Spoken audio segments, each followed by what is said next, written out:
Alright, we are live. Today I'm going to be playing Lugia V-STAR like I have been these past few streams, but a bit different than my previous Lugia lists. I'm not playing the Wizcash from City and Flames. I'm just trying to make things a bit more basic, more simplistic, because I do feel like Carlos Lugia is in a pretty good spot right now.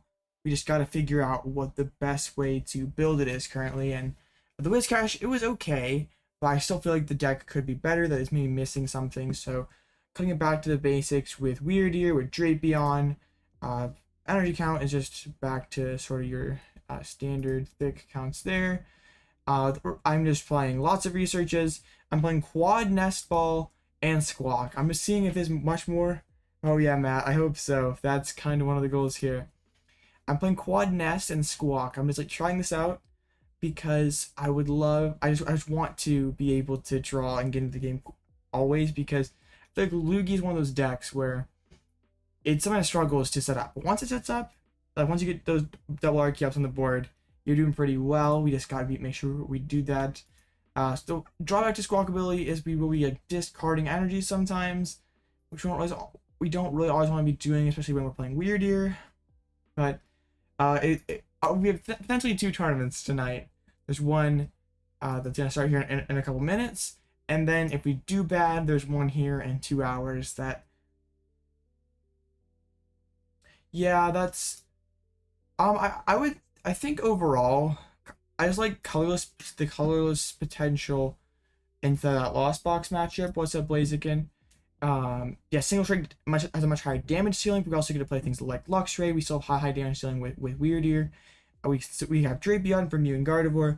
So I don't think the power level is necessarily that far off, and Duraludon's not a very big presence in the metagame right now. So as long as it's, yeah, Lax is really good. So like I think Cheren's Care is a really good card in this current metagame. But I don't know if like we can really use it effectively in this Lugia deck with things like Charizard and a ton of Arceus decks. Cheren seems pretty good. Also, in any Lugia deck, oh, I hope so. If we get to 900 subs, we'll have to do something crazy. Yeah. But Pumpkaboo, I feel like, is mandatory in Lugia decks right now, because Arceus Path decks are everywhere, and I just hate getting missing turn to summoning stars just because of Path of the Peak. So we'll see how this goes. If we totally bomb the first tournament, we might make some adjustments and run it back for the second one. But we'll just kind of see how this goes. Like, one thing I'm like kind of still wanting to give a go is maybe instead of a couple of the Nest Balls, playing a couple Great Balls, because Great Ball can get us things like can get our Archeops, can get our Lumineons, get Pumpkaboo, but also it's basically RNG like Mesagoza. Because you'll see, like, I cut the Mesagozas because I was tired of flipping coins. But Great Ball is like kind of the same thing as an item. I do like having two Collapsed Stadium. I lose so many games. The Chi Fireball extended stream. I don't have that built right now, but we'll see. I probably not this stream, but maybe in a future stream we can build some different decks. Like, because for this stream we're gonna be playing in a tournament with this Lugia deck, but in a potential future stream we can revisit that old Chi deck. Honestly, I don't know how good Chi, like, what does Chi do that Charizard doesn't? Because Charizard is basically like ultimate fire energy acceleration, like way better than Chi ever could be. But the Chi deck is probably, I don't know if it's any faster or not because of Arceus. Yeah, that Chi deck seemed really cool on paper, but then when I actually played it, it was one of the first decks I tried after the new set came out, after Repel Ball came out. It just like was not consistent enough, so I kind of had to scrap it. And Chien-Pao was very popular and didn't have a great Chien-Pao matchup. But on paper, it beat everything. It just wasn't consistent enough, and Chien-Pao wasn't that good of a matchup. And depending on Empoleon, Civi lost, so it is pretty scuffed. So we're up against Turbo Lost Zone Box this round, so we'll see. This should be a fine matchup for us. Gotta remember we're playing this Lugia deck, not the Lugia but mid, but Lugia but less mid. We have we're just messing around. I don't actually enjoy playing Lugia that much. I think it's a pretty boring and uninteresting deck, but it's brainless and it's I think just a pretty solid pick right now. So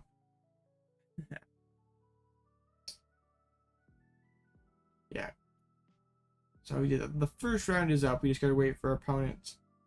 Yeah.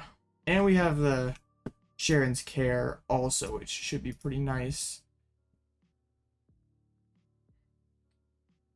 Oh sure. If what's your you can add me right there, or just let me know what your IG is, and next time like sometimes I'll do viewer battles in between rounds. So yeah, anyone is welcome to add me if they want a chance to play against me. So yeah, our opponent is still not here. There we go. Sweet turn up. Okay. Here we go. Let's see how this build of Lugia goes. Truthfully, I built this afternoon and played 0 games with it. So this could be really good or really bad. But we have Snorlax and Collapsed Stadium and Cheren to hopefully help us get through this game. And also we have what? I forgot what I was gonna say. Oh yeah. Aren't you I forget what your name is, Matt. Aren't you I forget what your name is. Is it Riot Town? I remember you were on a Rhydon from a couple tournaments ago. I just forget. Yeah. Yeah, I don't think I ever played against you, and we both do play online quite a bit. Okay, what's the deal here? My opponent hasn't said anything in Limitless chat. Yeah, I'm surprised we have not played, because we both play pretty frequently. It's definitely a name that I recognize seeing on Play Limitless a lot, so here we go. Let's see how this goes. Are you playing tonight, Matt, or are you playing tonight, or are you just here in stream, or both? Alright, Tails. So, darn it. So they're going to be going first, probably. Sometimes you do see the Turbo Lost Box choose to go second, but I think that's kind of greedy. Because then if you don't hit the going second loss, or like, oh my goodness. Well, dang. So I guess we just Ultra Ball. Wyrdeer is one of our worst starters. Okay, at least I didn't open copy. This Ultra Ball is probably going to find us Lumineon for Iono. This is why Lugia is so frustrating to play sometimes, because you just get really awkward hands. Oh, okay. Well, that'll be fun. I might stream the late night one tomorrow. I haven't decided yet, because I don't know if I will feel like staying up that late, but that'll be pretty cool, because last late night there weren't open lists, so that was kind of weird. But this one will be like probably the biggest Obsidian Flames tournament with open lists so far. So my opponent with a double VIP is doing quite well here. Also, a super rod though is always good. Okay, let's see what they have. They have the 3 super rods and no energy recyclers. So that's actually kind of a big loss then potentially. To get down a couple more dudes, conceal cards. Kind of okay with them dumping the energy with conceal cards if they've already got rid of a super rod, because there's no Clara in the list either. They're playing Lumineon. Not something you always see in the turbo list, but you can always attack with it into those other Lost in Box matchups. And it's just a nice consistency bump. I don't hate the card in the deck, I just don't always think it's super necessary. So I prioritize Raikou over Dragonites. I think that's better for us because they can't KO this Wyrdeer early in the game. Alright, Ultra Ball is going to have to be pretty good for us. Okay, Nest Ball is nice. I'm going to Nest Ball for a Lugia. Squawk is in there. We have all 4 Archeops. We have Cheren. How many Snorlaxes are in there? I think I only saw one. So we did prize a Snorlax. We have all the Ionos, and we have all our collapsed stadiums. So then I'm going to attach a V-Guard energy. I don't want to jet into the active spot, as long as there's that Raikou on the board. Now Ultra Ball out one of each of these, I think. Discarding energy sucks, but like I could just research, but I don't really want to discard the collapse just yet. I will just play an Iono. Like, we know our opponent's hand isn't incredible, but also I just really can't afford to I'd love to hold on to this Collapse because it gives me a lot more options down the road, and it's only seeing one less card. Squawk. I really don't want to Squawk this hand. We don't have any Arch down, which is what really scares me. Is 0 Arch down the first turn. Okay, I'll Nest Ball for Snorlax just for the if in case of the escape rope, and then we'll pass. I guess the issue about like this means like Lumineon is not Burnet. I think it always is. It's super awkward. Yeah, it's definitely some pretty good practice. The late night series is always fun. I just like sort of wish that they could. I mean, this is easy for me to say because I'm not the one hosting the tournaments. I just wish there was a better, like the pricing was a bit better. But I guess the prize is kind of the practice that you get because it definitely is the most competitive, highest quality tournament that is on Limitless currently. I just remember like when they used to have cash prizing and that was always awesome, but they haven't really had that for a long time. Maybe next turn we jet into the Snorlax, evolving the Lugia Iono. There's a course of experiments. My opponent can probably reach 7 if they really want to, because that Seal Stone can find a Lost Vacuum. Wow, okay, they lost so many Psychic Energy. How many Lightnings are they playing? Because they've lost in 1 already. I discarded 1 already. So this could be interesting too, because with only 1 Lightning Energy left, they might have to play another early Super Rod. Yeah, Nest Ball doesn't really hurt them too much. 5 in the Lost Zone. So they can get to 7 if they choose to Seal Stone for the Vacuum. Then, like, they can't one-shot this Wyrdeer. If they rope, that's a bit more annoying because they can carry the Snorlax. Then if we can find the pieces to take the knockout with Lugia, that'd be epic. Okay, they're just going for another Flower Selecting. The good news for us is they only play 1 boss, so it could be hard for them to. Okay, there goes Cramorant. They've had some pretty painful loss zones, honestly. Like they're really not gonna have a whole lot of attacking options this game. Like pretty much just like spamming Raikou over and over again. And they've already ditched 1 Rod, and they only have 1 Sableye left, and this 1 Raikou, and Dragonite basically as attackers with no Claw and only 2 Rods. There's the Forest Seal Stone. So if they want to be attacking this turn, this has to find Lost Vacuum. So I think that's probably what it's going to grab, because I don't think they pop it yet if they don't need to. We definitely have our work cut out for us next turn regardless. Like if they could afford to hold this for boss, that'd be pretty optimal. But I'm guessing they're just going to go in. Like this is where like if they had Dragonite, this would be a lot better because I can't respond KO it back with Lugia.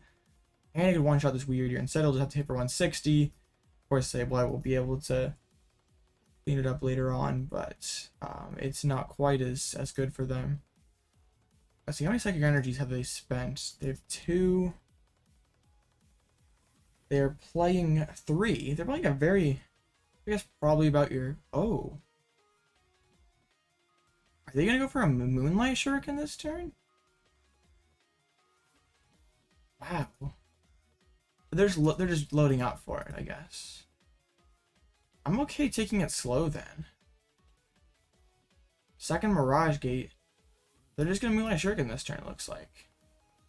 That's wow, they've spent a lot of resources already then. Because they have all the Psychics accounted for, all but 1 Water accounted for, and so I wonder if that last Lightning was not prized. So they couldn't have used Raikou if they wanted to. So this is... We can definitely play the long game with Snorlax. So they have a lots and lots of energies already gone. And 1 Super Rod, so they're gonna need to get a lot of mileage of these last 2 Super Rods. Probably active and in the Lumineon. I'm just gonna Jet, Evolve, and on the Snorlax, and probably loot Lumineon then. I was sort of assuming that they would put it on the Wyrdeer because then they could follow it up with the Raikou. So I'm probably Lumineon then. Yeah, okay. It's gonna be hard for them to Moonlight Shuriken to get next turn unless they want to spend a Rod to do it. The Gift is not really that relevant. I'll just heat up there with the Snorlax. We'll evolve and play an Iono. Hopefully we hit the Archeops and an Ultra Ball. Like double Archeops Ultra Ball would be epic. Not quite. Okay. And not even hitting a heads feels really bad. We haven't seen an Archeops yet. Tragic. I just guess we pass here.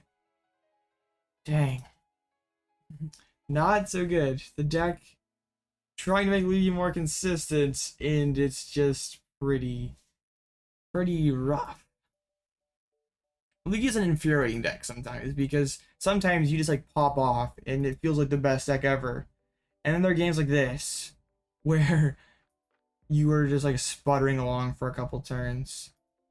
Another Forest Sealstone. I guess just next turn, if my opponent doesn't take this knockout, which would be kind of a lot for them to find it, we just attach the double turbo and swing with Snorlax. Yeah, I guess that's about all we can do, because like we don't want to eventually Lumineon, because we only have space for one Archeops. Really opening weird. Like that's why I don't like this card, because it's a horrible starter. My opponent needs to even find a Super Odd just to be able to Lost Mine this turn. They've really left themselves with not a whole lot of options yet. I mean, this is where Whiscash would be clutch, just to be able to mill all 12 cards. But Whiscash was a casualty to being more consistent, and it's not paid off so far. Whiscash still feels fine. I just like I feel like the deck could be better. That's why we're trying some different things out, at least for this first tournament tonight. So there's a Super Rod, probably gonna chuck back in Lightning Energy and a couple Psychics if I were to guess. Maybe the other Water to Moonlight Shuriken again. Okay. Yeah, Lightning. And Lightning, Psychic, and a Water. There's a Mirage Gate. So probably gonna be using Lost Mine this. Actually, no, probably just gonna do that. Okay, so I'm taking 3 prizes. Lost Vacuum. Dang. This is pretty bad for us then. So I guess what we're gonna do, I think we just Lumineon for Burnet, and then we swing with the Wyrdeer. But like Wyrdeer gets one shot by Raikou at that point then, right? Yeah. Actually, no, we can leave one bench spot open. And then we can Cheren and pick it up after that. I guess that's just sort of the hope here. Okay, Collapsed Stadium is awesome. Okay, I was like, why is Lugia lit up? Oh yeah, because I could get back a Snorlax. So I will grab Burnet. Unfortunately, like if we had the other Snorlax here, I'd just Ultra Ball and then put it down and then collapsed. Okay, Burnet down both those guys. We can get our Summoning Stars down. So then if we put double turbo on the active, that is 60 damage. I'll put a Gift Energy on there. And then if we put Gift and V-Guard, that's 60. This is enough to take the knockout, isn't it? This is 60, 100, 140, right? Because it's 40 per energy. Yeah, 140. It just says on the card. So then we'll Primal Turbo, and I'll load up the... I guess we'll load up the Lugia as well. I'll leave the bench spot wide open in case we want to collapse off this Lumineon. And I guess we just Psy Shield Bash for the knockout. We'll see what our opponent can come up with, because they've spent a lot of resources to take those 3 prizes. Only 1 Super Odd left means it's okay. That's a great prize card. Now we bench that next turn and collapse. But yeah, our opponent spent a ton of resources to take these 2 knockouts. They probably just Super Rod again just to attack. Only 1 gate left, only 1 rod left. So they're gonna be quickly running out of options. Did they take a big enough lead early on? There's the final Mirage Gate before the Super Rod. There was a Lightning in there the whole time, because we know they have a Psychic. Okay, the other Lightning was in there the whole time. Ooh, do they have a Boss's Orders then? They can Boss and KO Lugia, that'd be pretty good for them. If they just hit Lumineon, that's bad news for us. Boss's Orders. Okay.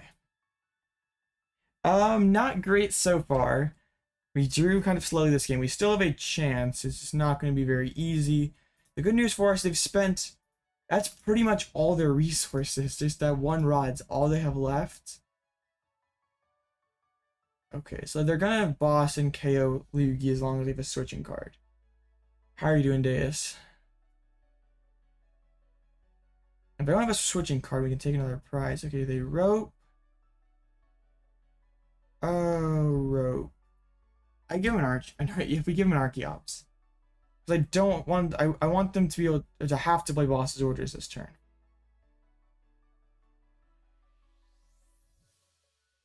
Yep, they're going to play boss and presumably take out Lugia.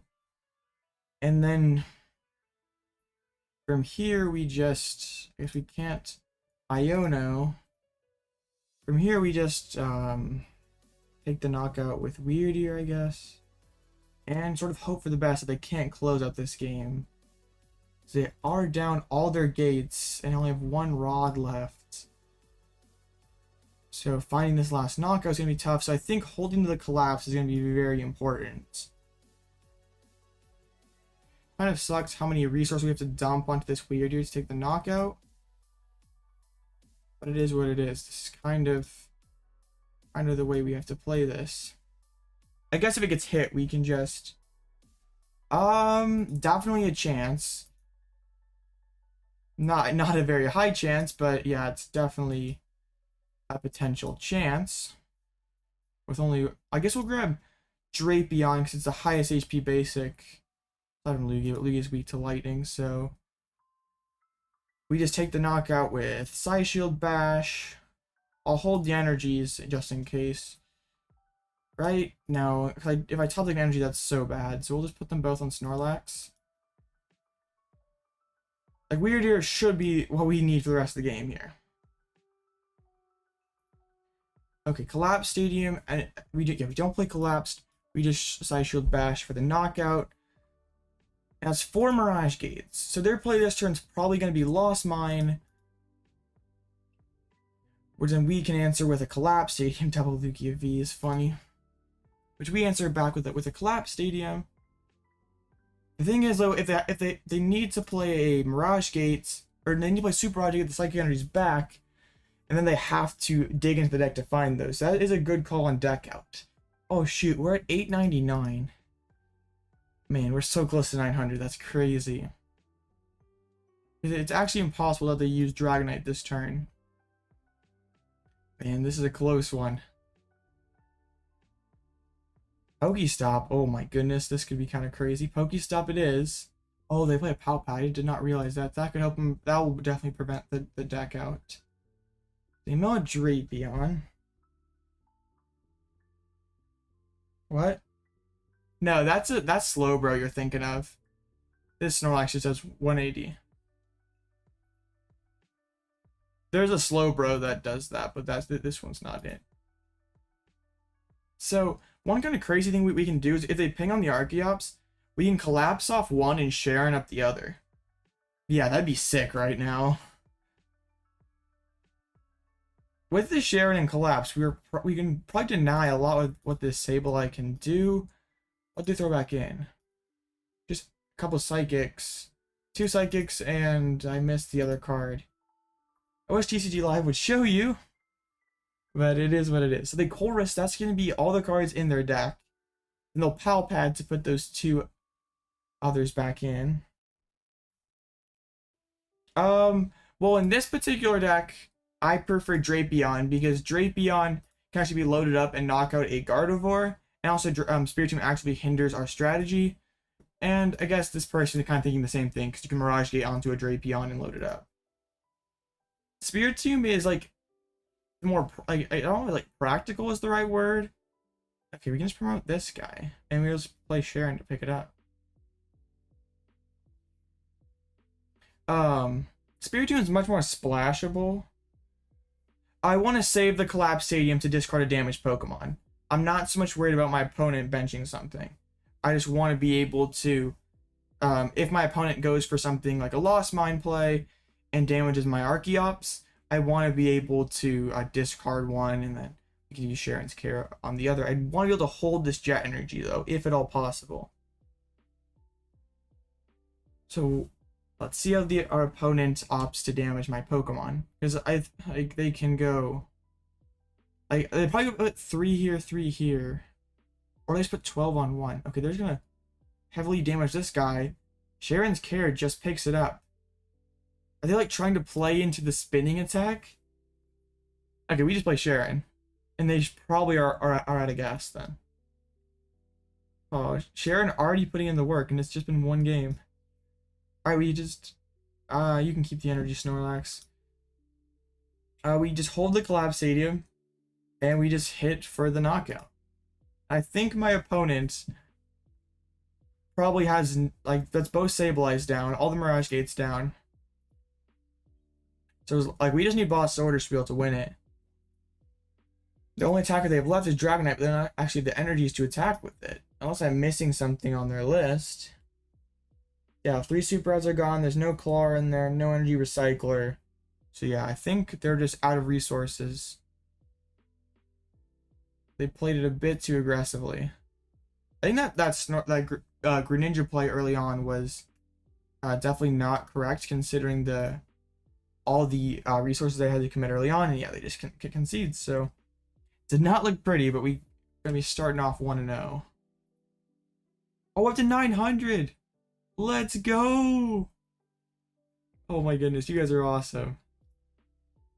Okay, so what do we do for 900? Do I give out some free code cards?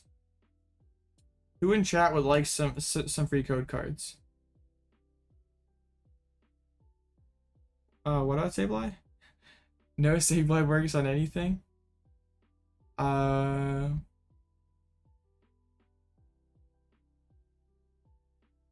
Thank you, Mello.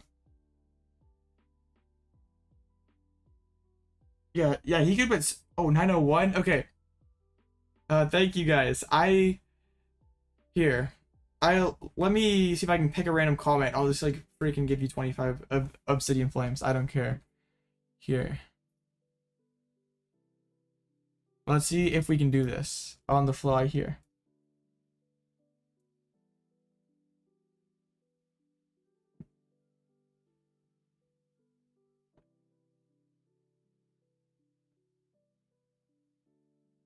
Dang it. Thank you, Trong. I appreciate it. Okay.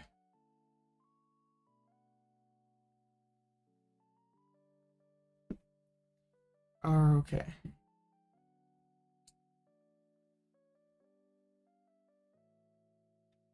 Okay. So, alright, let's see. I don't know how to do this thing though. I'd love to give some codes out, but I just like don't know how to use this silly giveaway bot. Okay.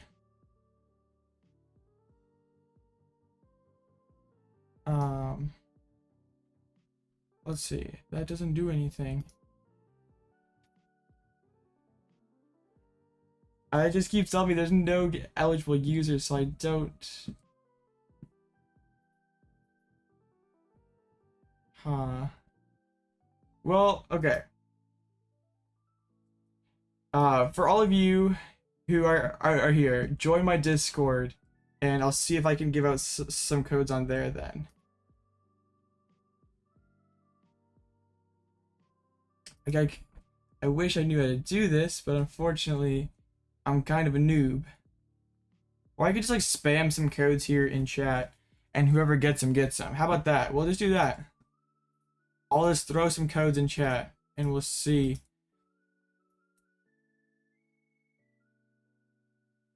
Okay. Alright, I'm gonna drop 25 Obsidian Flames and in chat, and we'll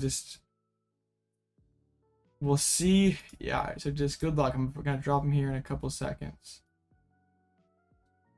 Okay.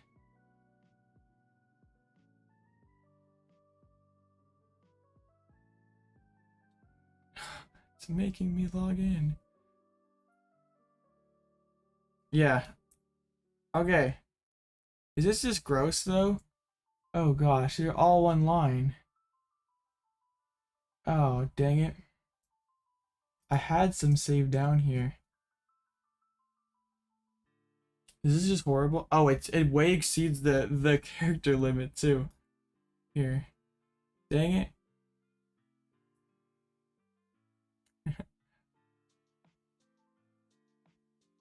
Okay.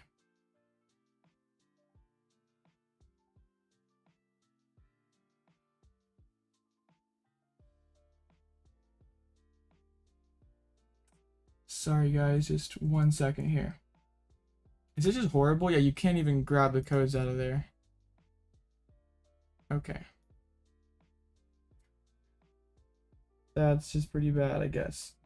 Okay, well, I will give something away on the Discord here in just later tonight or tomorrow or something. But dang, this is... It's not working how I should have played in this better because we were so close. But yeah, that was an oversight on my part. I don't even think it worked. That's kind of... YouTube is weird. Okay, we have 8 minutes, 1 match left. I don't think it actually went in the chat there. So, okay, let's just sort of see what everyone's playing. And, okay. Here we are, we're on Limitless, so let's see. And, okay. Let's see what the metagame is looking like. So let's see. Got Charizard, Giratina, and Chin Power. Let's see what the metagame is looking like. Together. Got Charizard, Giratina, and Chin Power. Let's see what the metagame is looking like. Got Charizard, finally. Giratina, and Chin Power. Let's see what the metagame is looking like. Got Charizard, finally. Snorlax LOR-TG. Let's see what the metagame is looking like. Got Charizard, finally. Snorlax LOR-TG. Let's see what the metagame is looking like. Got Charizard, finally. Snorlax LOR-TG. Let's see what the metagame is looking like. Got Charizard, Alga. Snorlax LOR-TG. Let's see what the metagame is looking like. Got Charizard, Alga. Snorlax LOR-TG. Let's see what the metagame is looking like. Got Charizard, Alga. Snorlax LOR-TG. Let's see what the metagame is looking like. Got Charizard, Alga. Snorlax LOR-TG. Let's see what the metagame is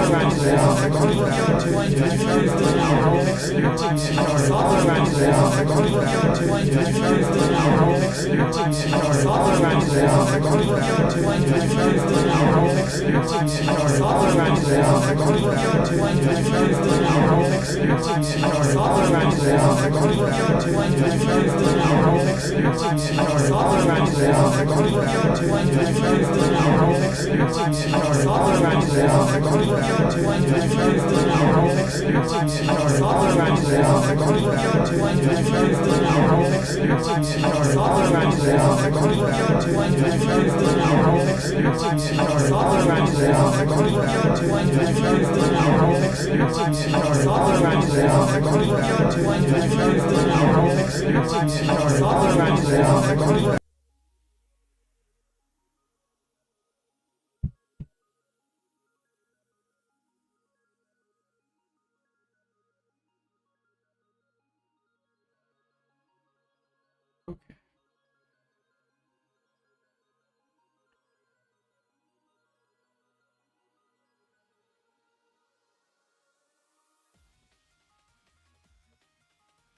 Okay.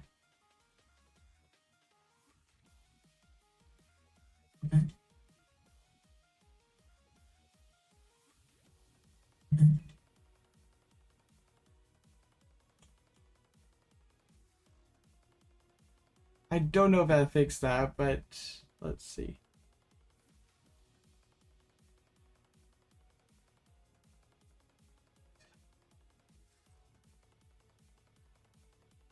Am I fixed or am I still broken?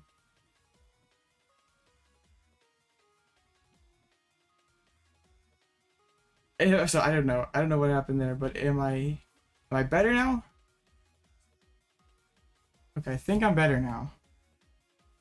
Your mind is clear. Yeah, it's an online tournament. It's on playlimitlesstcg.com. Then fixed. I don't know what I did. I don't know. Okay, I think I know what I did. For some reason, it was copying my audio twice. So, okay. Sorry. I did not mean to do that. What? Okay. I wrecked it, but I fixed it. Everybody left. Rip. I would have too, though. I 4 minutes. Noob streamer over here. Always something. Yeah, guys, thanks for getting me to 900. Now you can hear me 1,000 times over and over again. Yeah, unsub. Oh my goodness. Now I'm gonna drop all the way down to like 700 subs. Oh man, my career's over. That's funny. Yeah, for every reason, it's like capturing my audio multiple times because of that silly thing. Okay, that's funny. I'm a noob, but this is funny. So let's get back over to... Yeah, it's just that people love to troll me with the subscriber count thing.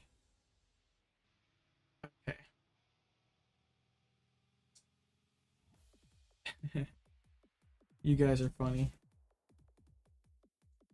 But at least we're back here. I was worried I was gonna have to... Yeah, they're basically free codes. I mean, you have to win them, but yeah. I'll do like... later I will give away some codes in my Discord as a thank you, because I removed that bot from my avatar. Looks just like me. Yeah, I guess it kind of does. It wasn't really the intent, but I guess it has pretty much the same hair. I guess it has the same messy pile of hair that I have, so yeah, I can kind of see it. It's pretty much the same thing. All matches are done, but they just haven't put the next round yet. Alright. Charizard is like slowly like dipping in popularity. It's kind of funny. All you people who troll me with the subscribe button, you guys are hilarious. I just like look over and it's like 1 second it's 900, the next second it's down to it's up to 901. I don't know who thinks that's entertaining, but I guess it is what it is. Okay, still, come on, play the next round. It's not that hard. You just have to press a button. Right. Okay. Yeah, this is the part that's worst about streaming tournaments. Is I can't just like, I'm not entertaining enough to like fill up this dead space with anything of any sort of value. It's just me talking about either nonsense or just saying random things. So either way, it's just garbage. There you go. Next round's up. Just had to complain about it. All right, we're against Charizard EX alongside Arcanine EX. Not a combo I've seen before. They won their first round, so we'll have to see how this goes. Always interesting to face one of these more rogue decks.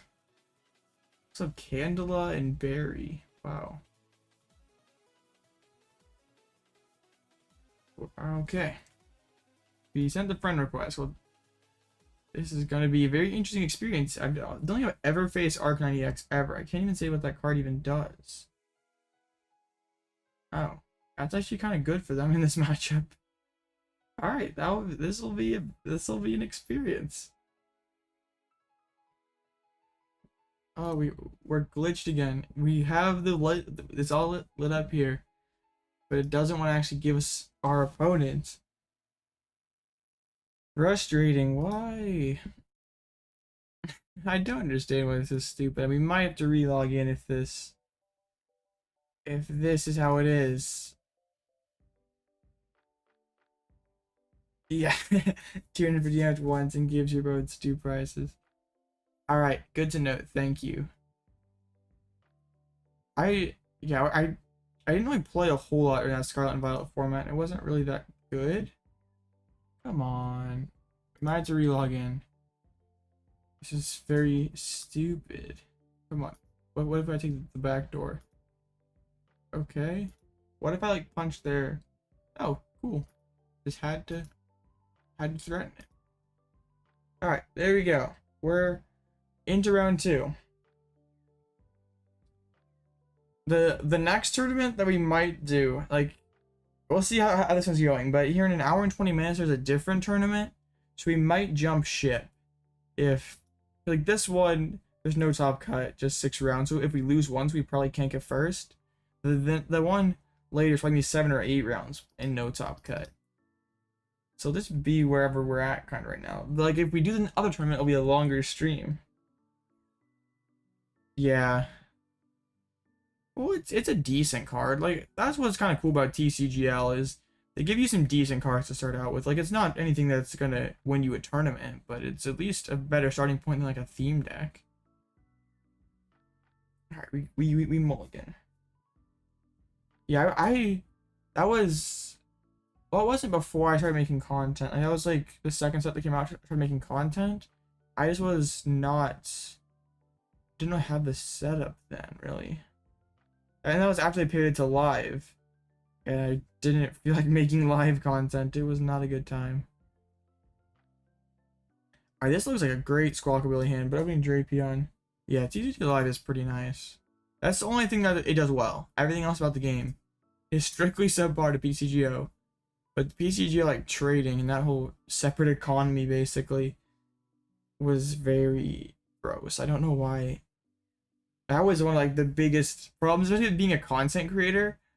Like, unless you're gonna spend a ton of money on codes day 1, it's, like, hard to get the brand new stuff the first day. So I'm kind of glad that it's not like that anymore, and I can just, like, press a couple buttons and have, like, all the cards that I need. Opening Drapion's really the only bad part about this, because I can Nast Ball for Squawkabilly, Ultra Ball twice. Depending on what this Aroma wants to give me. Wow, just Charming Attached Pass, no RCs or anything. Lugia off the top. This hand just keeps on getting better. Tails on this guy. So I'll just grab. Okay, what's the play here? Honestly, I can just get Lumineon and Burnet and just hold this hand. Burnet's prized. Okay, guess not. Okay. Huh. We can just grab the Lugia to thin it out, I guess. We'll just squawk this turn. Squawking is fine. We can get the double Archeops down, and it'll be okay. This is why we put Squawkabilly in the deck, just for more discard synergy. It was more, the thought was more for going first when we can't play a supporter, but I suppose it works just fine this way too. Okay, we'll get down the Squawkabilly, and then we'll squawk and seize. Oh, I have a question, Deus, because like the whole as like controversy, I don't know if that's the right word, but the whole thing about like the Yu-Gi-Oh players and the Pokemon players kind of went at it for a day.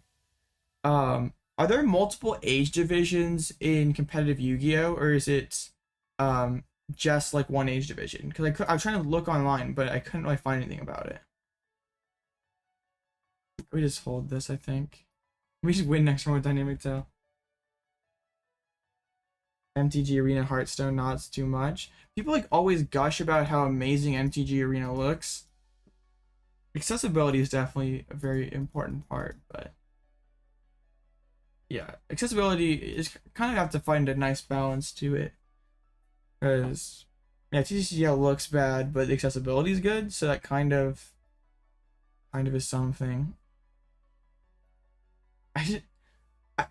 And also, is it true that like a good competitive Yu-Gi-Oh deck can cost you upwards of 4 figures, or is that just like people just spouting stuff? Because like I actually have zero knowledge of that game, so I couldn't tell if it's just people being cringe or it's like actual reality. So you can actually get some more Pokemon down. Fire on the Arceus. And alright. Well, you could just Dynamic Tail next turn. Well, we always see if this aroma finds us. Oh, Lugia V STAR, we did a dump one, but we got to put Archeops down. They will research. Ooh, dropping the rare candy. Okay, that's what I wasn't sure because I knew you had played some different card games, so I wasn't sure if you knew much about Yu-Gi-Oh. Just like because like people just like throw that huge statistic like, oh, Pokemon's doing so much worse than Yu-Gi-Oh. Yu-Gi-Oh's got this huge attendance total for Masters at their nationals, or for their one division and at their nationals. But like if you combine all the Pokemon divisions at NAIC, it's basically equivalent. So it's just it's kind of funny. It's funny what. Okay. So there's a so with Magic the Gathering formats, are there like different like is like standard and expanded where like there's really only standard tournaments, but there's alt formats, or is like pretty much are like pretty much a like somewhat of a balance between the different formats? I think I just KO. This is interesting because I can just Drapion KO active, then I get knocked out by Charizard. Or, okay, I think I want to attack with Lugia and KO Arceus more. So, we won't be needing reversal energy. Well, thank you. I don't know about that. There are a lot of great content creators out there, but I appreciate it. I would definitely not call myself the best, but I appreciate it. Alright, let's take this knockout. I can just... Alright, how do we do this? Maybe should have held the bench spot for Lumineon or whatever. It's balanced overall. That's... I guess we just do this. It's fine. That's interesting. I'm not too familiar with these other card games, but that's kind of interesting. I had something else I wanted to say. Now I forgot.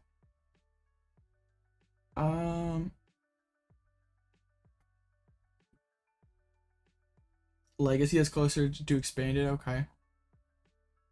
Oh, it's also just like seemed like at least from like the Yu-Gi-Oh players who were responding to JW's post, it was like so condescending towards Pokemon players, and it was like I don't really care what trading card game you play. You don't have to be like rude to someone else over what card game is their favorite. Like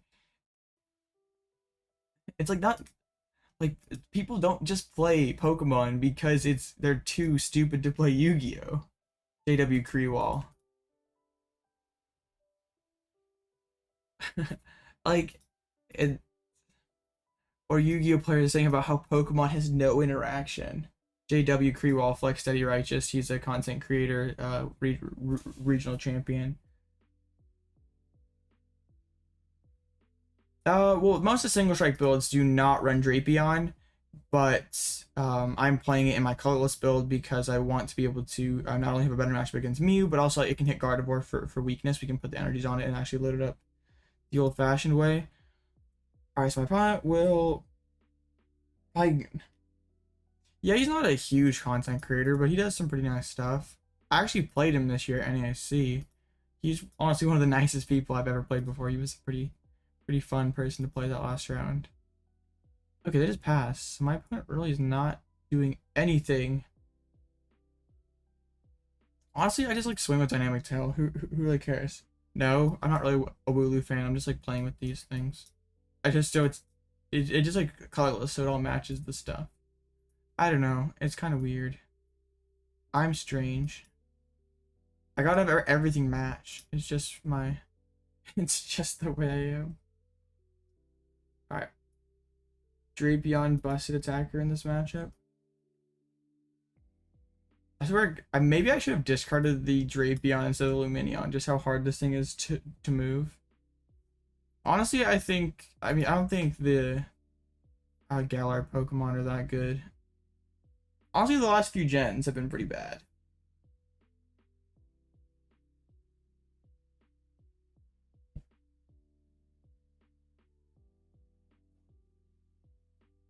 Oh man, I love people who leave me negative comments. It's my favorite. Okay.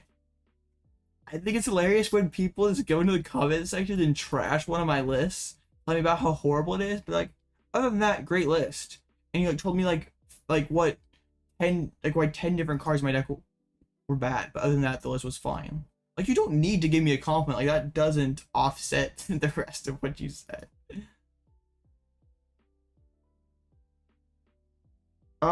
Just the regular Gardevoir EX deck. Like, if you look at if you look at the list that Tord got second at Worlds with, I think that list is pretty solid. My opponent benches the Radzard. Okay. We'll just go into the Snorlax. How about that?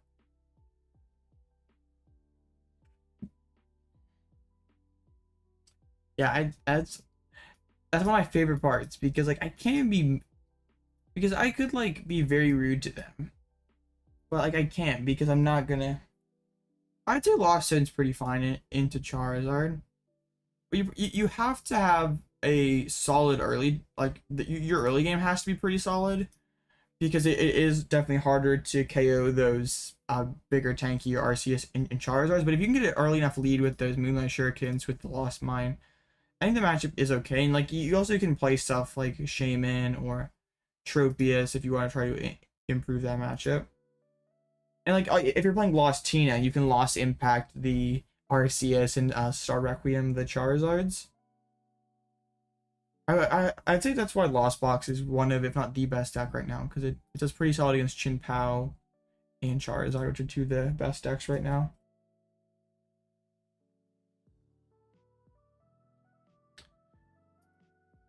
Because like also the people who leave those like crazy negative comments trashing my deck, they just like don't actually watch the videos clearly, because like I explain my perspective of why I'm playing some of maybe maybe playing some of the more weird counts in my deck, and like they just like don't even, they either just ignore it or we're not listening. Mew Genesect is one of the best decks right now. It just won Worlds. It probably got a little weaker because its Charizard matchup isn't amazing, but overall it's a pretty solid deck. Do that. I think we'll just Iono. Yeah, it's one of the best decks in Standard. You really can't go wrong playing Mew right now. Yeah, we'll just load this with this Wyrdeer. Hopefully we don't lose. Oh, thank you.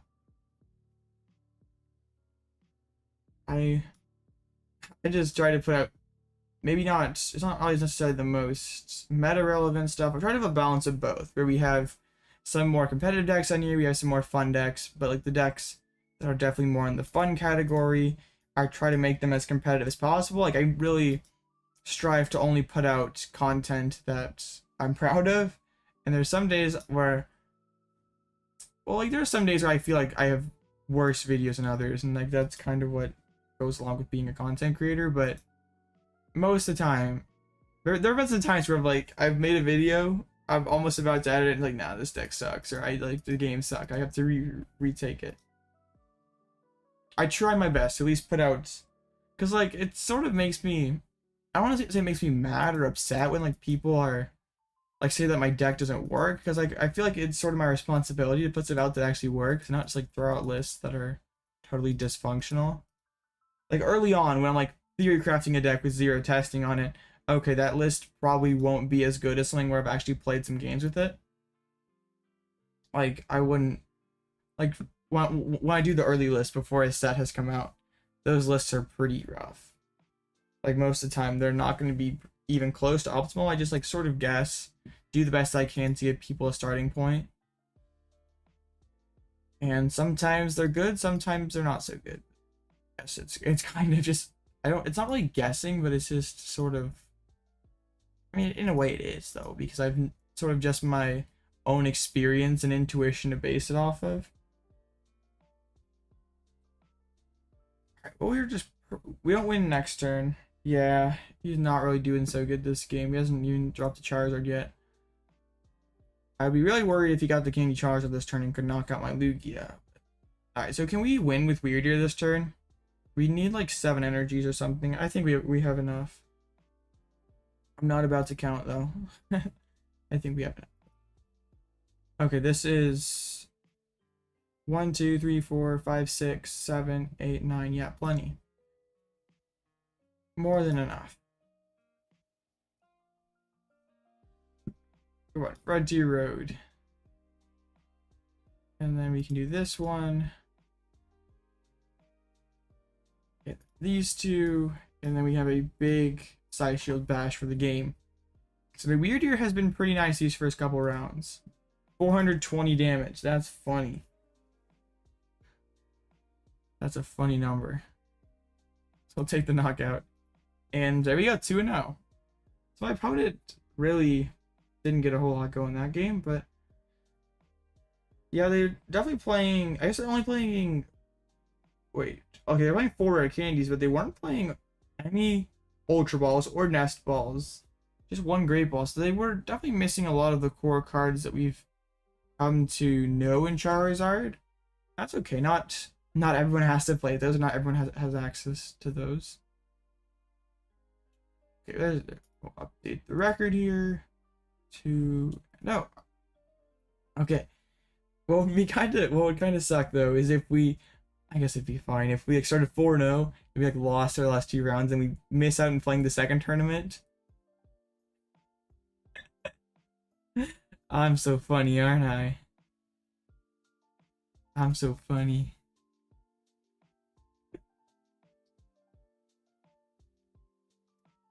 I had the sense of humor of a 13-year-old.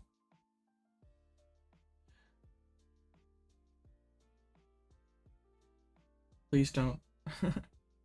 Please don't cancel me. 4 heart charms on him. Wait, what? Heart charm is -20 though, right? Oh yeah, heart charm is -20. It's not what? I'm confused. Wait, right? 9:03. Yeah, we're doing pretty good this stream so far. We've only been going for less than an hour. Right? Because hard charm is -20. So I don't know. Okay, let's go over to trainers. Yeah, it's -20. Okay. Yeah, it's not -40. -60. It's -20 because the rapid room it's up to 4, so you could put 4 hard charms be 360. Yeah. Not quite.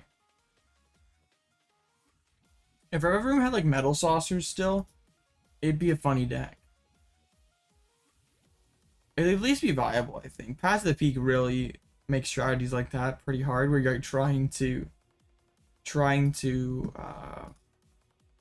like pile all the tools up on there. There's like so much Path to the Peak right now anyway because of Charizard, Chin Power, and Gardevoir. Even Lost Box doesn't really care for Path to the Peak too much. And then you just like can't even do your favorite thing when you just get all your tools discarded.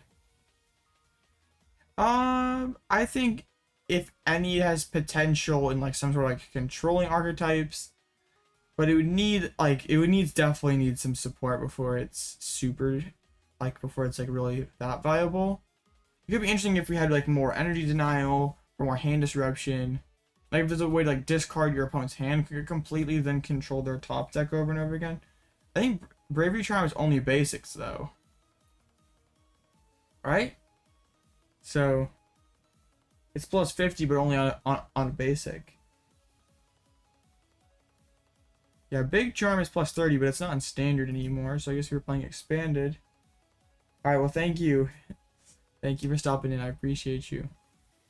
Right, we get to go first, but there's no Lugia in the sand. Oh, busted Nest Ball. Alright, this is actually insane now. We just V-Star Burnet. And then, yeah, this hand's awesome. Read with knowledge. It's okay. I play a lot of Pokemon cards. It's alright. I think like the funnest tools to put on Reviv Room are probably like Spirit Mask, Rugged Helmet, I think there's like a new one coming out in 151. It's like something padding that like gives like stage 1's plus 40 HP, which would be pretty cool when we get that in a couple months. Like aside from Gita though, which is kind of rough. It doesn't have a whole other way to accelerate energies, and Gita putting 2 energies on like a 70 HP Varoom is not that good. Alright, this deck is busted. This deck is absolutely insane. Didn't know I built this yesterday. I thought I might take it to League game where we might be doing that next weekend. That's like sometimes I try my hardest not to miss any days of uploading throughout the week, but sometimes I do miss days on Saturday specifically because I go to League for several hours in the afternoon, which is usually the time I spend making content. So there, I don't think I put the V guard. Honestly, reversal isn't even that useful. We'll just drop it on there. And we have the gift energy, and then we'll just boom, knock out their only Mew.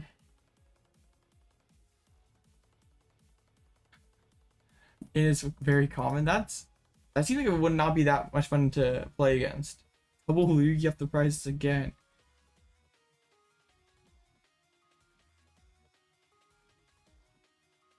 Man, like there used to be a lot of good like hand disruption and stall and lock decks in Pokemon, but there really haven't been something like that in a very long time. We might just weirder them for the knockout if they just like don't, if they just try to load up for the knockout. Oh, they just Psychic Leap. We probably win then. We just knock out their only Mew. Oh yeah, they just yeet back into the Genesect. I just thought it's funny like how those Yu-Gi-Oh players were talking about like how horrible Pokemon was. It's like, have you ever actually even played Pokemon in the last 5 years? And like when you can literally buy the best deck in Pokemon for under $50, that's pretty nice. Like most people cannot even rationalize dropping much over $100. But then like I can't even imagine getting into the 4 figures just as like an entry point to playing a trading card game. Uh-oh. Is this one of you guys? Next round's not up, but I'll accept it anyway.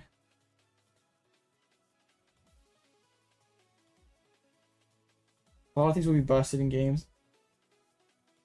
Oh, that's not only like, doesn't it basically mean like a card has like a cost and like you only can spend like that much, like only can spend that much on a single turn and it gradually goes up or something like that?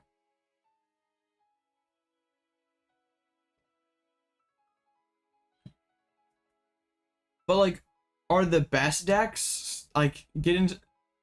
I'm someone who I have very little idea how this works. Are those decks that are into the like 4 figures? Are those like the best decks, or those just decks that cost a lot? Like, why are they expensive? Are they expensive because the cards are like rare and hard to get, but not necessarily super playable? Because like there was like that in Pokemon for a bit when like Tropical Beach was like a several $100 single, and there were stall decks that played 2 or 3 of them.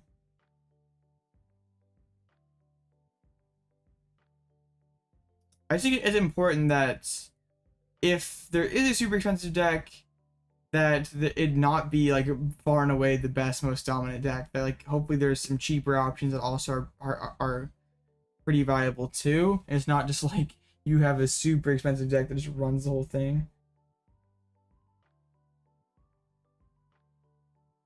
Imagine if energy wasn't attached to Pokemon but the field and everything costs energy. Oh, that's kind of weird. I should do like a video eventually where it's just like noob tries to learn Magic the Gathering. It's like I try to like just in a streamer video. Like one singular card that costs $200, or is that a deck that costs $200? I assume you mean deck just based on the context there.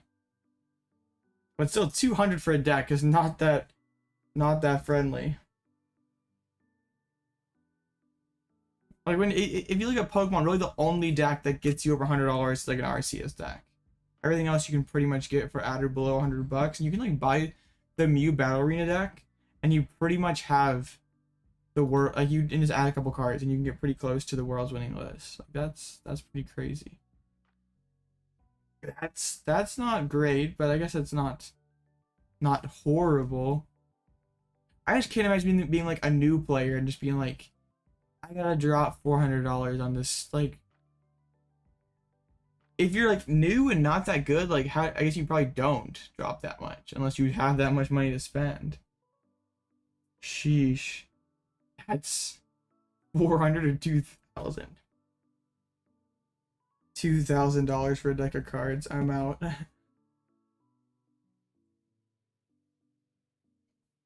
Speaking of, I gotta buy some singles. I need to get my Pidgeots and Charizards ordered. I was trying to wait for the prices to go down, but I don't think they're going down too much more. Alright, we're against Gardevoir this round. Can we move up to 3-0? Okay, there we go.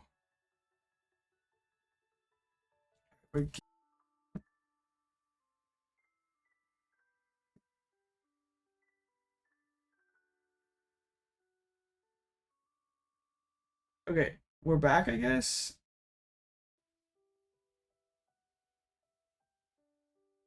Okay, I think I know what happened. I accidentally must have hit the hotkey that ended stream. I gotta change that. I think I accidentally hit the thing and killed the stream. I can't believe I did that. I'm such an idiot. I'm such an idiot. Oh my goodness. Alright. Well, it looks like we're back then. Cool. That's stupid. I'm so bad at this. It's actually hilarious. My opponent is not here, it looks like. They're just not accepting the match. Alright, I don't kill stream. We're up at like 12 and then I messed it up, so we're down to 3. Okay, that is not a challenge. Why does it do that? Unexpected server error. Well, server error sucks. That's crazy how a deck can cost 12,000. Like, how did you ever, like, even if you were to buy a old, like, you wanted to build like base to jungle and Pokemon, that wouldn't get you to 12,000 unless you were buying like, okay, like if you wanted to build like Haymaker all over again, I think you probably could still do it for less than that. Like if you bought heavily played copies of the cards, I'm sure you could get that for well under. You get it for well under 12,000. Oh, the reserve list? I've heard of that before. I really don't know what it means. I've heard like the whole like didn't they reprint the reserve list for the Magic 30th anniversary or whatever, like the thing that like made everyone super upset.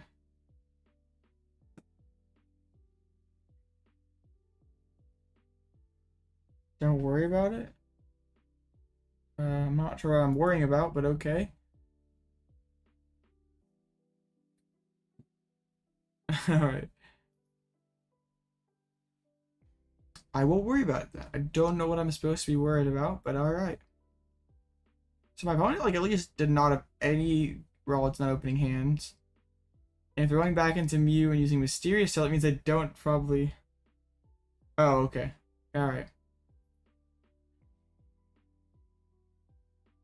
Oh. So it'd be like if like Pokemon like went and like so they're never reprinting like N anymore or never putting Precious Research anymore. Okay. That's kind of a weird. Wait, they did have. Oh, yes, they used conceal cards and just drew double VIP pass or drew not double, what single VIP pass off that. But like for earlyzation, but only one Ralt on the board. Wow, that's kind of crazy. One Ralt. Honestly, Cresselia is one of their worst starters. This is just Burnet. Yeah, Burnet's what we do here because I don't want to like we get it guaranteed. We just take the guaranteed. I'd be like intrigued to. I'm sure there's channels that cover the history of those other card games. It'd be something that just as a general fan of playing trading cards. It's something I probably would be interested in watching. It's just like something that I'm just like very focused on making content and playing in tournaments and improving myself as a player and content creator. So it's like hard to really spend a whole lot of time outside of that, but it's something that sounds like it would be a lot of fun to do. And if I ever have some spare time, I might look into just watching some videos about that, because like I enjoy hearing like this stuff about, like, it just like seems so crazy as a Pokemon player, and some like the crazy accessibility issues. I know like the Magic fans were getting fed up with like how, I think it's like how many different products they were making. Oh, and they have then they had the 1 of 1 ring card. That was kind of crazy. Ooh, Mirage Step's pretty nice for them. We can just KO'zation and be super far ahead. If we find boss, we're definitely going for that. We didn't find boss. Our hand is horrible now. Yeah, that'd be cool. Like just like comparing them, or especially, wait, why did they grab the Curlia? They're trying to Mirage Step. What? What? Why would you do that? Yeah, hasn't Post Malone bought like a bunch of expensive Magic cards though? I guess they didn't have the space for it. Okay. Imagine being the person who pulled that card. How hype that would be. I can like boss and KO'zation and be super ahead. I kind of like that actually. Because I can always close out, or not, because it's price. And I pressed double Snorlax. I had not realized that. Okay. This is really bad then. We priced Lumineon and double Axe. I dump Wyrdeer. I don't really need Wyrdeer too badly, but dang. That's kind of crazy. I guess I'm just going to grab Lugia and we'll put it down. I don't even really want to put it down. I'm afraid that this is going to get knocked out. But if we don't hit Zacian off this prize, we're kind of screwed. Not Zacian, but Snorlax. I'll just put the pivot on the Archeops. I guess we can use Speedwing. It won't feel good, but we can do it. At least if like Pokemon, like I know collectors won't be happy if Pokemon prints a ton of product, but like players don't really care. And also generally Pokemon's not too aggressive with the products and reprints. Like when people like Pokemon, if they want to, they can see like Evolving Skies for like 500 a box and just choose to like print enough product to crash those prices if they really wanted to. But they choose not to. I think it's maybe because they like, not that they don't care about collectors and hype fatigue.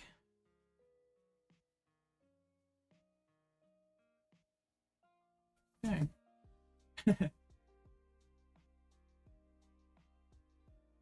Okay, I got kind of distracted there. I lost my train of thought after that. Dang it. Yeah. Oh, well, I just dumped the Lumineon. That's kind of nice. Well, Pokemon's kind of the same way. They get to drop the Zacian. Pokemon's pretty much the exact same way. I don't think that's necessarily a bad thing. I guess Cresselia is not bad that since we opened Pumpkaboo. They do sort of need... They've done just very few energies, and with only 1 refinement and 1 concealed cards, they've already used the refinements. I already used both refinements, right? They refined Curlia, and no, they haven't spent the other one yet.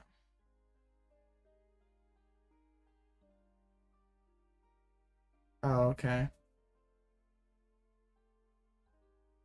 It's kind of a hard balance sometimes. I feel like to like keep the collectors and the players happy. Like I think the collectors, at least in Pokemon, are not super happy right now because like the early Scarlet and Violet sets haven't had any big shiny cool alt arts, or the pulls have been too easy. Um, I think it's hilarious about how collectors love the whole tag team GX mechanic and the tag team alt arts, and like really wish that Pokemon would bring back tag teams, but then players like hate that stuff and like don't want to see it back in the game ever again. It's kind of funny to see the contrast between the two. I don't personally know anyone who'd be like, oh yeah, I really want tag teams back.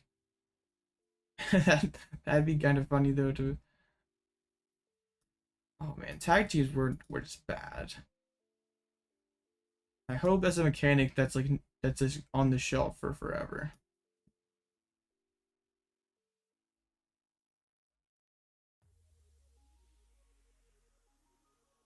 Pokemon is not the best though at printing like a lot of random and useless products. So like there's a lot of collection boxes that probably would be best never produced. Man, I'm gonna need to fill my drink here between rounds. I am thirsty. It's very hot, just pretty much across the world, and it's very hot here where I live. Like it was 108 yesterday, and it's like 106 today. I don't know where all you guys are from or how hot it is in your respective locations, but it just seemed to be a very hot summer this year. So my opponent's gonna use Cresselia and take the knockout. The cool thing though is like if they go for Guardy, yeah, that man, ADP was all-time low for Pokemon. Well, it was a fine deck until they had the brilliant idea of Zacian. Cause like the early tag team era, like Rashizard and Pikarom, it wasn't horrible. But then when like ADP came around, that's when things like really went from bad to horrible. Like just with like like games being basically 3 turns long, and that being relatively normal. And just like sad when you have to be able to hit like pretty much 280 turn 2, or you can't be that viable of a deck. Yeah, there's a lot. It is kind of surprising when you look at like the relative rarity of a card versus like just like Rainbow's supporters being like $5 cards. You're like, wait, like the value of a pack is $4, and I can buy this card for less than the value of a pack, and it's basically impossible to pull. Maybe just hold this hand and just take this knockout.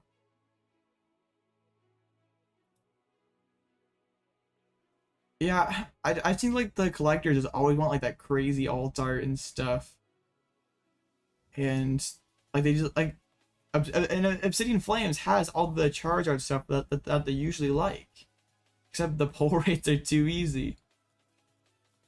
It's kind of funny though that you can open a case of Obsidian Flames.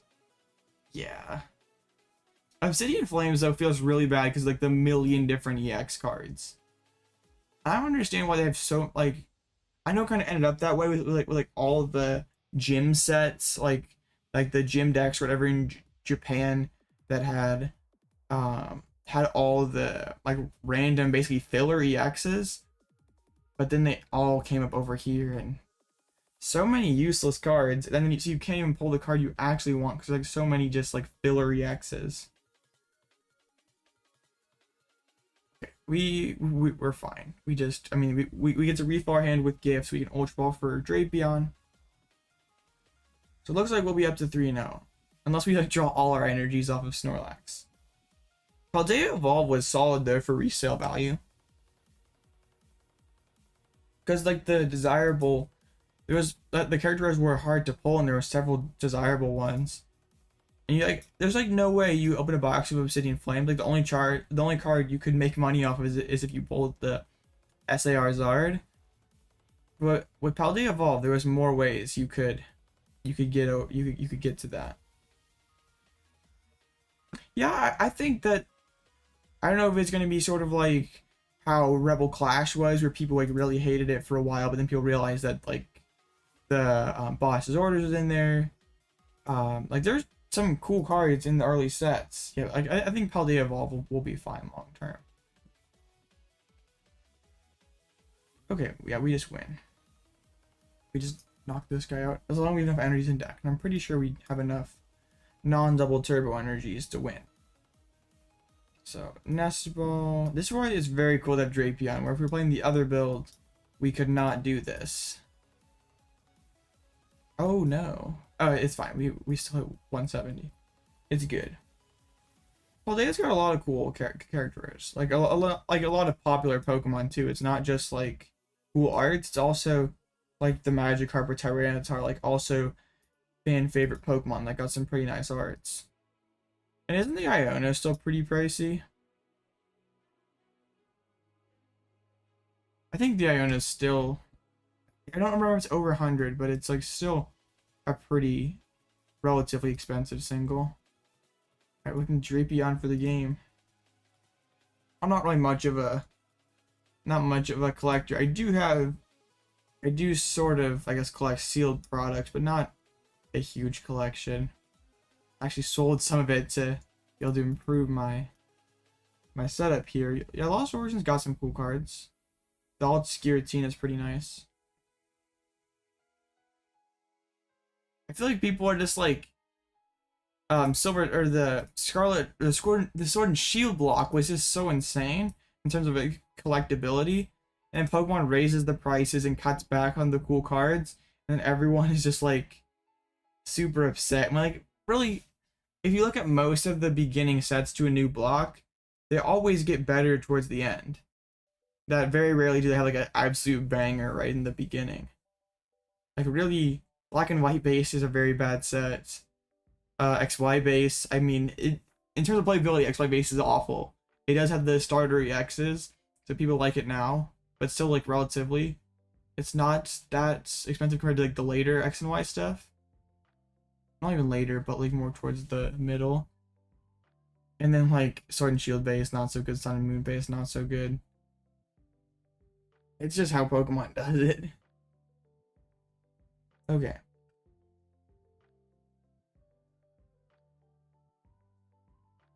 Thank you, Days. Have a good one. If Veltal EX and Trevenant, yeah, but I'm talking about in terms of like collectability. Yeah, but like yeah, playability. It had Yveltal and it Trevenant. That is true. Those were definitely pretty big ones. Trevenant was not necessarily initially though. I guess people would play Donphan Trevenant. But like it wasn't until it got Wally in Trevenant Break that it really became super good. I guess people also play Gengar Trevenant. The Gengar to hit and run into it. Okay, yeah. I was wrong. You're right. So we're 3-0. I'm gonna take a quick break to refill my glass over here. Yeah, early XY. Well, it's not like Flash Fire, and I guess Phantom Force is too because people love Gengar. Other than that, XY is not the best. Alright, I'm gonna dip for just a second and refill my water, but I'll be right back.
Okay, we're back. Man, we still got. Usually people just leave in mass as soon as I leave. But hey, we didn't totally. We're not down to like one person, so that's cool. So we're 3-0, halfway there. If we can go 6-0, this deck is legendary. I don't think this deck. Honestly, I'll be very surprised if we go 6-0. I don't think this deck is that good. But hey, it's working so far. I think that's the important thing with colorless Lugia, is just getting into the game and trying to be pretty consistent. We haven't really needed the Squawkabilly. I guess we used it that past round or the second round. Ugh. I'm trying my best not to throw up here. So 2 matches to go, 8 minutes. We can either, I don't think we won't have time to play an actual game. But let's take a peek and see what's doing well so far today. Let's see what. Hopefully this doesn't make my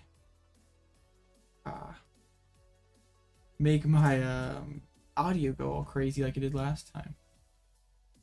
Okay. So metagame, we already sort of took a look at that. So the standings here, we have got lots of Giratina here, 2-0. Like a lot. 1, 2, 3, 4, 5 Giratinas. Rhydon up there. And Arceus Goodra. You don't really see this deck too often. I guess Arceus Goodra alone. Vulpix. Kind of see. Just subbed. Thank you. I appreciate it, Captain. Any person subscribing, I always appreciate that. I can't believe how close we are to 1,000. That just. When I started, when Obsidian Flames dropped, and like my first big long stream, we were under 700. We were like 770 something.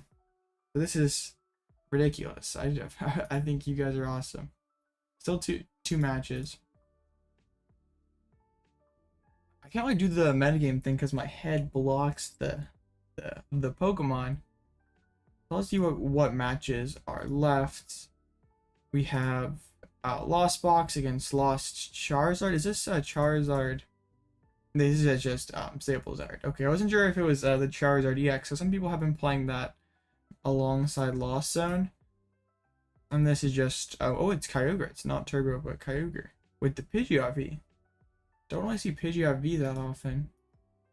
It does have the 4 Sealstone synergy, and you can like yeet back into the deck. Oh, I think Sunny Games. He's the one who hosts these tournaments. Playing the Meowscarada Pidgeot Arceus deck. Very interesting. So there's 1 match left. We gotta find something interesting to look at here. Let's see what the highest win rate stuff is. We have these one-of decks, but in terms of like the actual decks with high usage rate, Giratina and Lostina. Man, Giratina is doing very well. With what? How many of these people are 3-0? That's a 2-1, but they lost the mirror, so you know that person is 3-0. That person, oh, the Arceus Goo lost. Oops, we went 1 too far. 2-1. Oh, I really like Arctina right now. I think it's a pretty nice pick. And so we have. I am not super afraid of the Giratina matchup just because I have Snorlax in the V-guarded Lugia. Means I can do pretty well. And also with the Cheren and the double Collapsed Stadium, I think I do pretty well in that matchup. Oh, I'm sorry, guys. I'm just like, my mouse is going crazy. 1 match left. Come on, finish, please. So what has the lowest win rate? The regular Arceus decks and Chien-Pao. Why is Chien-Pao doing this bad? I feel like it's better than this. Are people just playing bad cards? Okay, I don't think Vulpix is necessary. That's like 1 person. I think Letter, Clara, like, yes, there are bad cards around here, but like, what are the matchups too? Suicune, Ludicolo. Other, oh, is there anyone doing well with other? Okay, not really. Oh, that's the person that we just faced. But they're 2-1, that's kind of funny. Suicune, Ludicolo. Oh, it's 1 and 2. That'd be funny to see Suicune, Ludicolo popping off here in 2023. Alright, so up against this is the person that we just looked at. It's their Kyogre lost, or the Kyogre Lost Zone box deck. So let's get back over to PTCGL And let's see, can we bump the record up to 4-0? We have to be very, very careful of that Aqua Storm taking 4 prizes in the late game. We have to use our Collapsed Stadium and our Cheren's Care very wisely so we do not get screwed over by that. So they definitely can potentially do that if things go right for them. They're not playing Raikou, luckily, so they don't have that big one-shot option on a Lugia V-Star, but they do have Dragonite for the early pressure. They do have the Double Force Seal and the Lost Vacuum. So we probably need to get down to Lugia's going first. Or going second. We pretty much just need to have 2 Lugia's down. Alright. Opponent has not accepted the friend request yet, but I think he was one of the last rounds done. Or one of the last matches, so. Alright. Not even checked in. So for this matchup, Snorlax is gonna be very good because like things Cramorant say, well, I do not deal with it very well. Even Luxray can be a solid 1 prizer, and we're gonna have to do our best with our healing and discard cards to remove these 2 prizers from play. So it's as hard as my opponent for possible. Oh my goodness, I cannot talk. As hard as possible for my opponents to get a ton of value out of that Kyogre in the late game. So nope, still not accepted the friend request. He said accepted request in the chat. Wonder why I have like such a delay here. Like,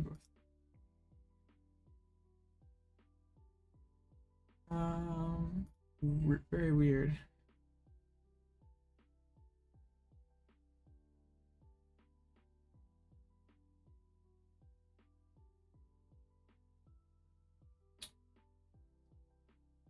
So yeah, this is very strange. My opponent isn't offline. They just haven't. It says for me they have not accepted it yet, but supposedly they have. All right, there we go.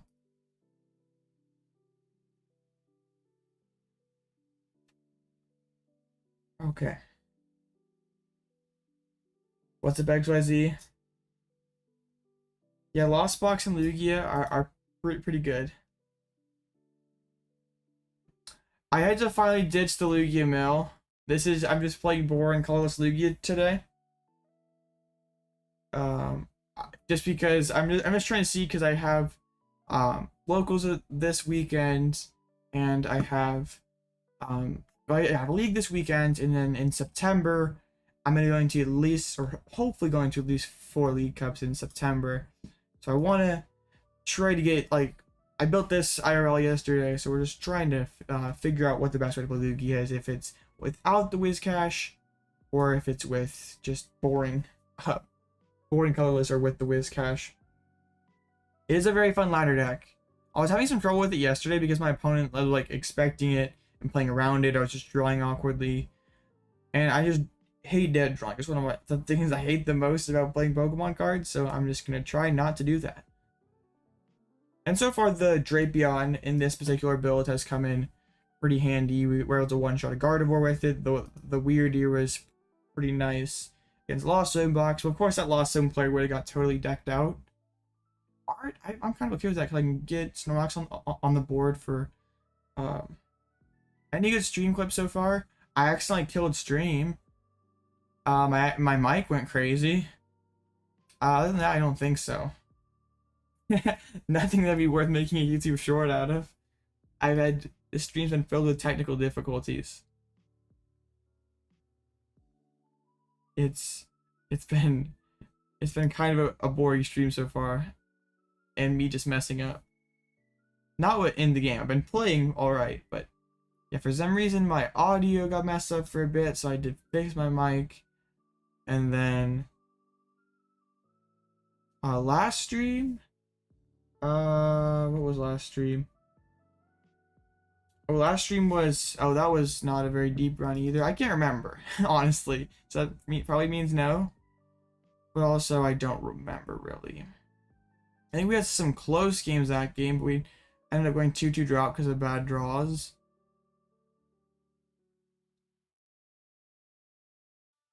But if I don't remember, it means probably not. So we Aroma, Tails, I could just, let's use Burnet in the deck. With a 4-card hand, using Burnet isn't horrible. I can't remember anything, so probably not. Head, so okay. I'll grab the Lugia V-Star. No, it's like the most boring Lugia list you could possibly think of. It's so boring. There's nothing exciting, nothing cool. It's just boring. I guess Cheren's the spiciest card, which is really not that spicy. I'm just, if we get the dub tonight, I might do something crazier tomorrow for late night. Okay, we'll get Snorlax down just so if opponent escape ropes, we're chilling.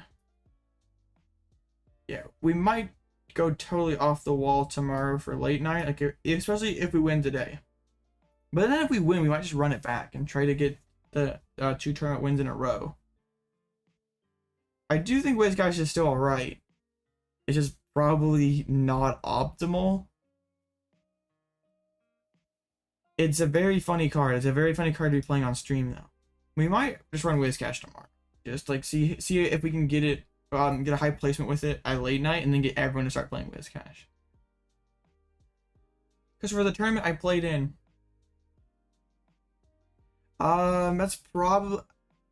I don't hate tracking shoes because you don't necessarily have to discard the energies if you draw into them, but Pokestop seems very potentially self-destructive. It could work out sometimes, you can mill the double arch, but also other times it would just be totally... Yeah.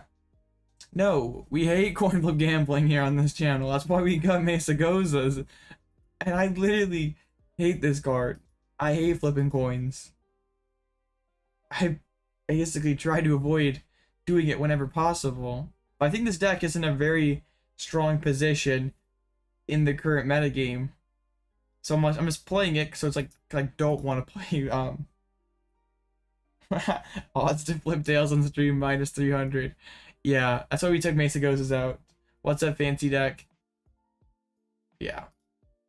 I'm just playing quad nest, but you're in a lyric? Alright, sounds good.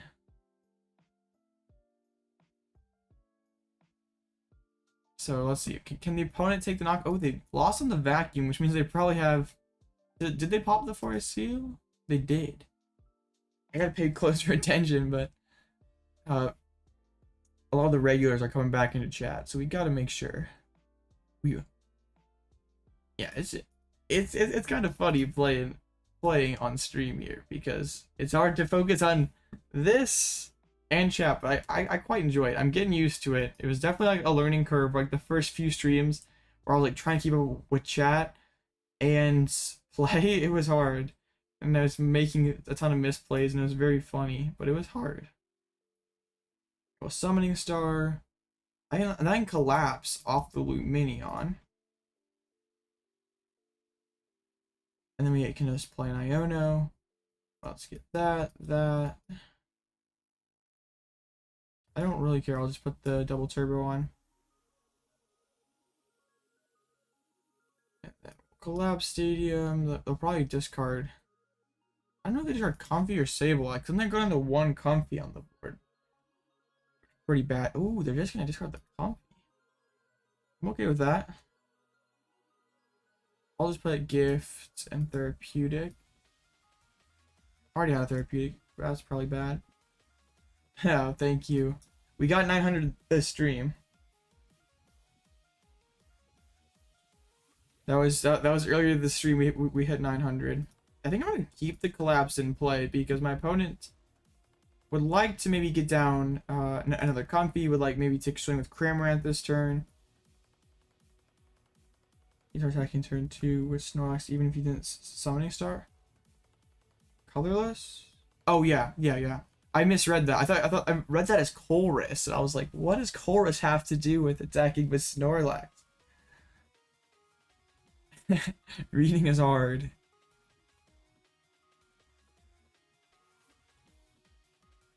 I'll try to have some sort of funny moment though for you, XYZ. I know what you're looking for. I haven't made shorts the last few days either because I really haven't had anything to make a short about. I've been kind of uninspired on that front. Okay, there goes Cramorant. So they have 7. But I also have a Water and a Psychic. Lost in 3 Psychics total. Yeah, there's not a lot of Duraludon allowed. That's why I think this deck is pretty solid right now. Gonna go for the Radiant Greninja and Sableye. This is the issue when you're not playing Zarina and it's open list. I feel like if it's closed list, people just like assume that you have the Zar and just ignore this play. But yeah, in open list, everybody does it and it's kind of annoying. So we probably should have a Zarina in here. Next I play is Hard Retreat and then pop the knockout with Snorlax.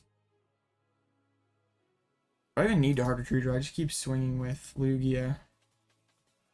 I might just hold the Iono until after they take all 2 prizes on my Archeops. There's 1 Psychic. 3. That's all their Psychic energies, I think. Right? I had to check their list here. Yeah, that's 4 Psychics down. So they'll have to play a Super Rod to get those back. They play, oh man, the Forest Seal on Comfy. They play 2 Rods and 2 Recyclers because they are the Kyogre builds.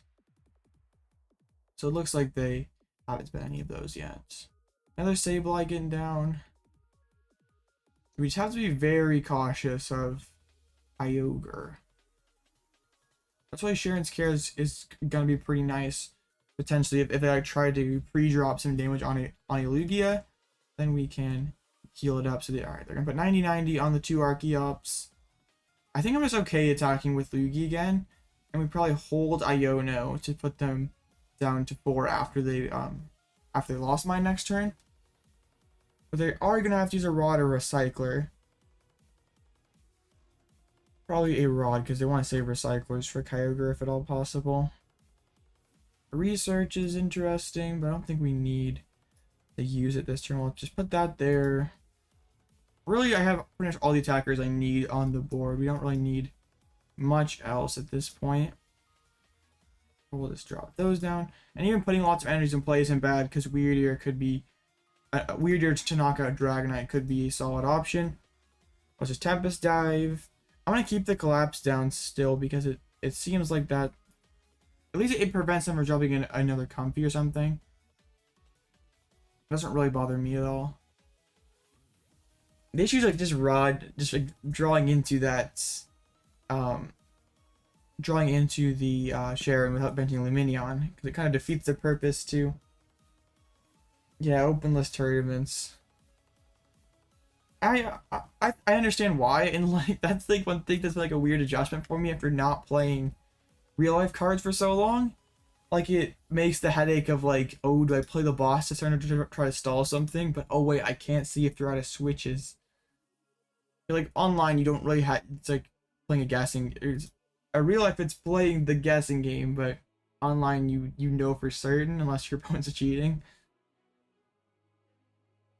It's kind of. I think I understand it because you don't want people just like switching lists, switching cards. I don't mind open lists. I think it's okay. Art, I bought my Collapsed Stadium.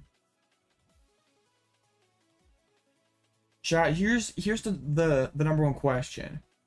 I've basically got 100 subs in the last week. Can we hit 1,000 by the end of the month? I would genuinely be shocked if we got there.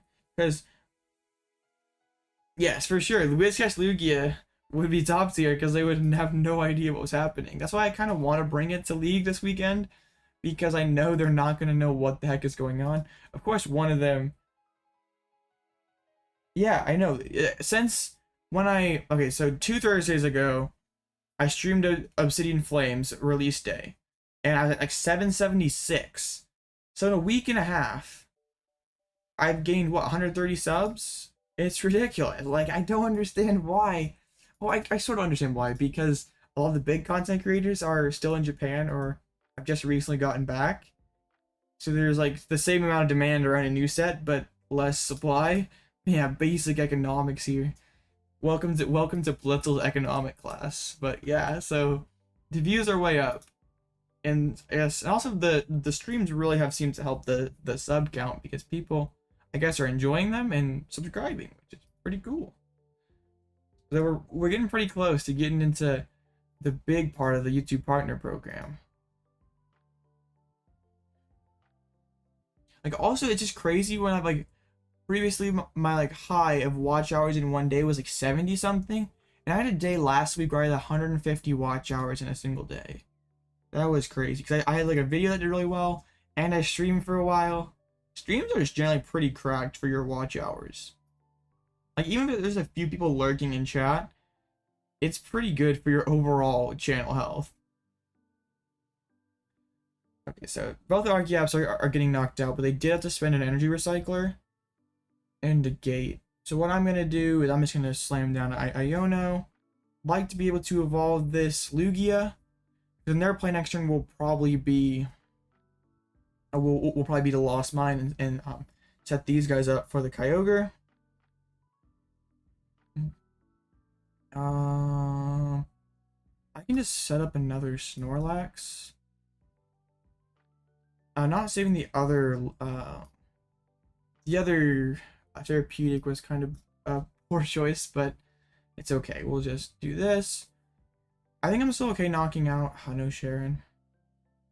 The boss's orders is kind of good. I really don't want to bench Lumineon as long as we're against Kyogre here. We'll just evolve. And then I'll take the knockout. Yeah, that would be crazy. That would be broken, but I don't do that. That'd be one way to get monetized quicker. I didn't think of that. That's kind of an exploit though. Like, you don't have real engagement on your channel, you're just faking it. It's like no different than getting botted sub account or getting botted subs. Or buying views or anything like that. But eventually you're gonna have to build the community or quit, like. And if like YouTube is trying to recommend those videos to the fake accounts and they don't watch it, that's gonna be like bad for your analytics overall. Flower selecting. Wow. That's interesting. It probably would help them getting promoted overall. Yeah, I don't know the validity of that either, but that's interesting to see someone say that. So is it like people buying bots for someone else, or them like the streamer botting their own stream? Is it kind of like a weird sort of like membership program where you're like paying for bots on your favorite streamer to help them out? Okay, losing a super ad's pretty tough. That was a pretty painful loss zone. Okay, vacuum. Okay. That's such a cringe way to go about things though, just like buying fake interactions to make your channel seem good. I guess it probably helps them get like endorsements and stuff, which would help them make more money. So I suppose I get it then.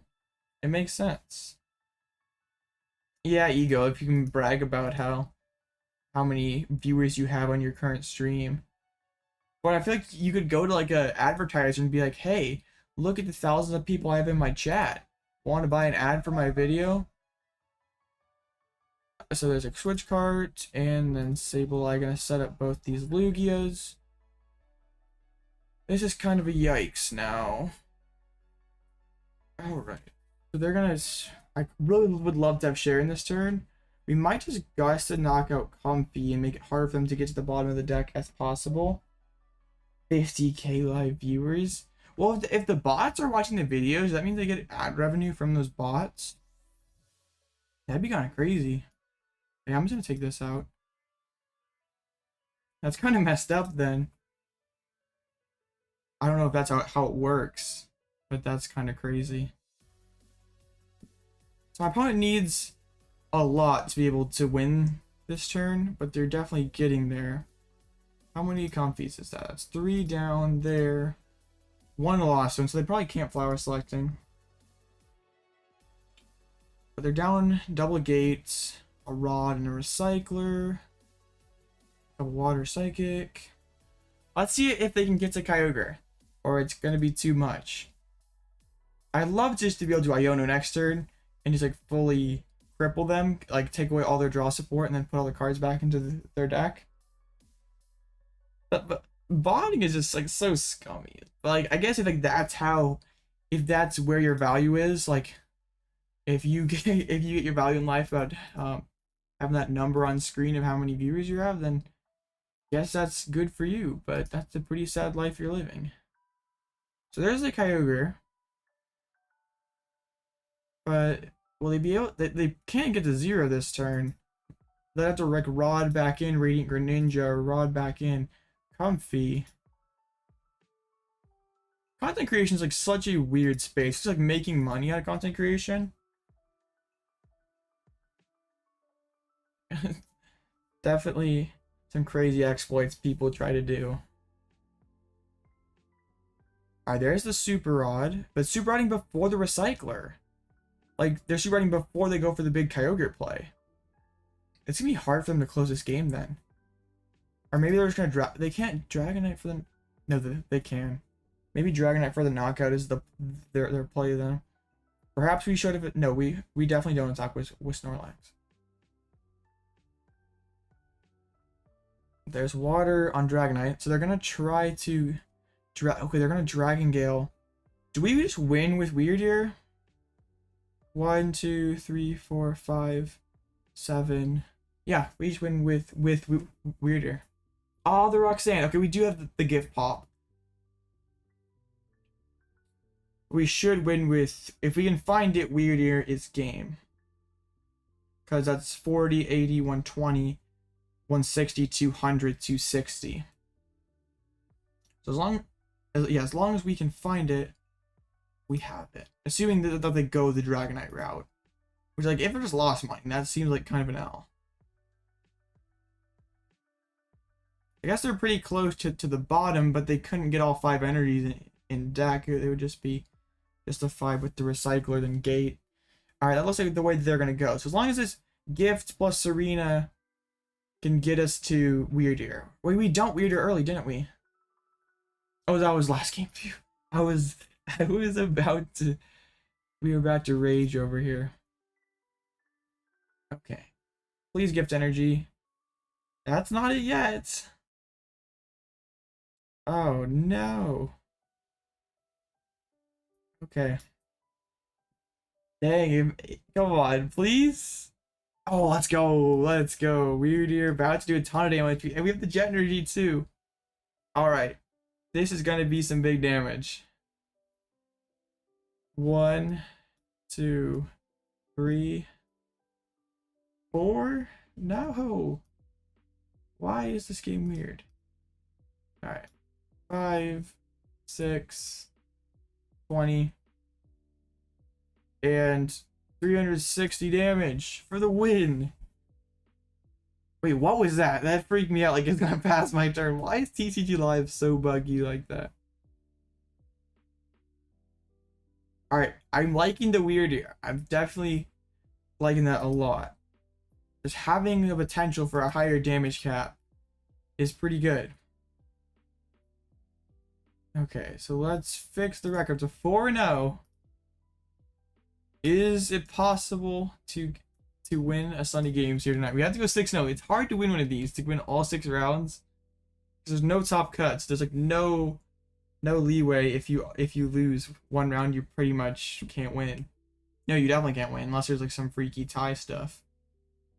Oh, that's all. We were the final match there, so we can either face Lost Tina, Arctina, or Charizard.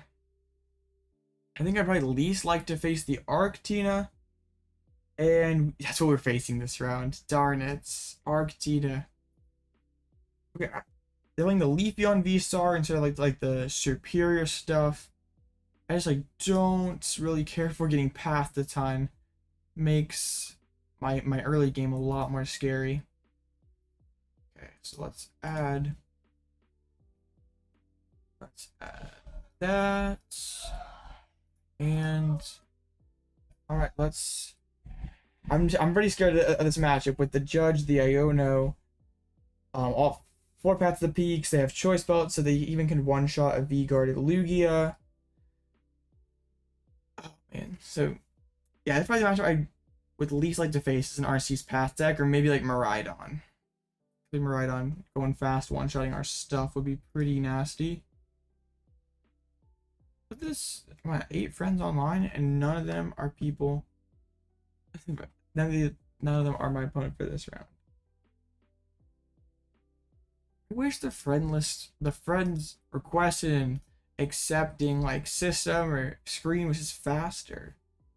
The TCGO is basically like instantaneous, and this is like I don't know if like my opponent accepts it on their end and it's like lag before it gets onto my own end or whatever, but it's there we go. Let's see if we can move on to 5-0. I'd be generally pretty pleased because this is probably our toughest matchup. Going first is gonna be pretty big.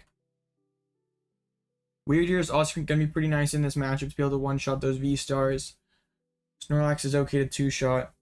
I just like don't. What I don't like in this matchup is like Iono is sort of useless to slow them down because of their heavy barrel. Alright, looks like my opponent. Come on here. Accept the match, please. I'm going double V-guard too, so I guess if they get V-guard on Arceus early, that means it's pretty safe. Okay, there we go. Let's see if we can move on to 5-0.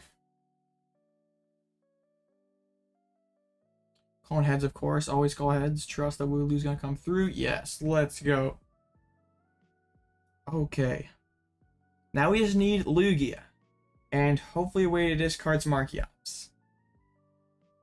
Alright, Mulligan. Wouldn't have been the greatest hand in the world. Honestly, I've not used Luxray like at all with Lugia lately. I think it's because I haven't hit a whole lot of Chin PAL. Should be better in this build. When with like we don't have to worry about like saving our reversals for later. My goodness, I think the hiccups or something. Bad time to give me the hiccups. So that's okay. This hand's awesome. I can definitely work with this. Now we just need Aroma to hit head, so I can discard both Archeops. Hopefully Pumpkaboo's in deck. That's a big one. A Lugia V-Star also? My goodness. Ah, Tails. Would have just been too broken. Okay. Do we just grab the Pumpkaboo? Just to have it? Because we're like 99% sure we're going to get past this turn. Cheren is in deck. So I can Ultra Ball out Therapeutic Arch. Yeah, I'm just going to pocket the Pumpkaboo. Because like if they're playing Judge or Iono on the first turn, it's fine. I'll just grab the Archeops. So we have the turn 2 Summoning Stars all locked up here. Unless our opponent plays some sort of hand disruption. And then we are not doing so good because that's some good cards headed to the bottom. We're playing 3 Judge, 3 Iono. Avery could be kind of annoying too if we spread enemies around. There's Pat to the Peak. Oh, they have the V-Guard though. But they just pass. Okay. So we'll do that. They did not play a single supporter card. So like bumping the Path to the Peak is probably helpful because then they can Starbirth easier. No, we do not want to use the bottom effect of Serena. Ugh, not much off of that. Let's get that Summoning Star. Get the double Archeops. And then let's... I think we probably... This Nest Ball helps us get the... We just double turbo. We don't really mind. Let's put the Gift on the active. Yeah, because like, we're still two-shotting pretty much regardless. Let's set up the backup Archea... Or backup Lugia. I'll slam a V-Guard on it. Let's load it up with a Primal Turbo. Man, we prized... I guess we've just drawn a lot of our energies and we prized a couple too. I'll just Well, let's put both jets on the Lugia, and then we'll hit for what, 170. And let's see what they have, because with no supporter being played the first turn, their hand's probably not that good. But if they have Ultra Ball or Arceus, they can take the knockout, or not take the knockout, but at least get going somewhat. And they have Giratina V-Star. Do they have anything else though, or are they just? I apologize for any background noise. I hope it's not coming through to you guys, but I apologize for any of that. They bring up the Pumpkaboo and just are going to go for a Trinity charge, so they are hardcore struggling out here. Okay. We just take this knockout with the Lugia. Oh, we can't even Stampede for knockout. That'd be sick. Okay, we definitely want to put V-Guard on this Lugia then. Ultra Ball is not a top deck. Well, let's go ahead and throw the or not the V-Guard, but the double turbo on the active Pumpkaboo. And then V-Guard on Lugia V-Star. And then we will... Alright, yeah, they're just not in a very good spot. Without having Starbirth, only one attacker loaded up. And like, if they want to start swinging with this Giratina, they're going to have to... They're like going to have to lose some of those energies. And if, as long as we have all this other Lugia, they really can't take any prizes with this. They're only going to take one prize. It doesn't really do much for them. So there's Tempest Dive for the knockout. Honestly, I'm okay keeping Path of the Peak in play. Are they playing Lumineon or anything like that? No, they're not. So we can just bump it. It's okay. If I had another RC on board, I'd probably keep it down, but it's really not that. It doesn't really hinder them too much currently. We would have loved to find a Lumineon off of that, or an Ultra Ball or something. Like, do you even Lost Impact this turn? Because you're hitting for 250, and then you have to throw all your energies back in. Third Path to the Peak. They just drew all their paths in their opening hands. I guess if they had a double turbo, but we know that they probably don't, considering the way that they played. And wow, they're just going to go all the energies. So yeah, we should... Boss's orders also. We just hit with Tempest Dive. And this Giratina can't do anything next turn. We'll bump path once again. I only have one path left. Well, I was scared of this matchup, but I guess it's not that bad when your opponent just absolutely draws like crap. Alright, cool. I'm going to take a quick step away here and see what the heck is happening. But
Okay, I'm sorry about that, guys.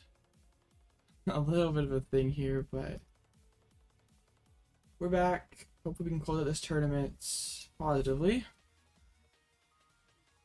Oh, man. What's up, Blaziken? I just came back too. Let's see how the rest of the tournament is doing. Okay, that's the dashboard from last round. Let's do this. Only 6 out of 8 matches completed. Well, got lucky that our opponent drew pretty bad there. Okay. Thank you, Blaziken. Definitely has some pretty favorable luck throughout here. But it sort of has to go your way sometimes. So next round, whether you're going to face Charizard or Lostina. Yeah, my opponent drew really badly. They didn't even set up an Arceus VSTAR. They set up just one Giratina, and that was about it. I mean, you're watching my stream and playing your game at the same time. That takes mad dedication. Like, for the changes that I made to this list, I don't know if they're better or worse or not. Like, I used Squawkabilly one time. Having the more nest balls has been okay, but does it really significantly change things? Okay, Wyrdeer has been clutch. Drapion won us one round. I think overall that this build seems pretty nice. Actually Cheren was pretty nice one time, so I guess this has been pretty cool build then. So let's see if we can win that last round and take down the whole event here, or anything like that. I'm just kind of yeah, it's okay. It's okay, James. Everything will be alright. Okay, let's just get back and let's just play game ladder. Let's get away from that and play some ladder. Because it's still gonna be probably several minutes before the next round. Only 8 matches are done. Going 6-0 with Colorless Lugia would be pretty nice. Especially because I played 0 games with this new list before this tournament, because I was like editing the video this evening. Then I had to go make some supper, and then we had to prep for the stream. So I didn't have actually any time to test this list. It was just an idea that I had going on in my head. Okay, we're going first. Man, that would have been a solid hand. Just give me like a Lugia, and we're chilling. Okay, Drapion is probably our worst starter aside from Pumpkaboo. And the one drawback to adding all these different attackers is they all are pretty crappy starters. Okay, Sableye. Press Lost Box again. Get down Lugia. Capturing Aroma. So we hit Tails. I'll hit Snorlax just for the security off Escape Route. Hopefully this other Aroma hits head so we can dump this Archeops. Another Tails. I don't really want to grab Lumineon considering the hands. I guess I'll just grab another Lugia and we can just discard it next turn off the research. Good job, Trong. What's your record then? What's your record and what are you playing? Oh, CJEP, thank you. We've gotten pretty lucky this tournament, honestly. But I guess it just goes that way sometimes. My opponents have not drawn super well. And I've set up all 5 rounds, which is kind of important. What are you playing today, Trong? Okay, wow, the matches are all getting done right at once here. Pao, okay. Pao don't have a too high win rate for this tournament, so I don't know why Pao has such a low win rate too. Because I feel like the deck is it's kind of stabilized a little bit. Because those first few rounds, it was doing pretty bad, but now it's all the way up to a whopping 42%. Still not great, but I guess better than what it was. The rest lost Tina. Opening Drapion just stinks, but they did not get a spit off. So, Collapsed Stadium, I would love to have it to discard the Drapion, but I can't really drop that before resummoning. I guess we can Collapsed first. Sniper really ask questions later. I get that. Rating Fringe is a pretty broken card. How would you say that the Charizard matchup is for Cheren PAL? I feel like it's probably... no, we didn't get the second Archeops. Okay. Can we just go for the solo Archeops just for the pressure? Or is that too greedy? I think we do. We just like... Yeah, it could make our late game, but this is just ladder. Always about the setups, okay. This might be greedy, but hey, it's just ladder. If we lose, no big deal. Let's just do this, and then we'll take the knockout with Snorlax. Have their bench limited. I'll just go ahead and get down the other Snorlax also, so we can go into that if we get roped or something. If you cannot battle VIP. I feel like every deck that plays VIP Pass feels that way, though. It's not just Cheren PAL. Man, we might not finish this. There's only 5 matches left. They all got done at once. So we're going to be facing Lost Tina. It managed to beat the Charizard. Not really anything too crazy about the Lost Tina list. I guess it's playing second Cramorant's. Probably the... Oh, it's your first online tourney? That's pretty cool. That's pretty nice. Oh, were you able to like...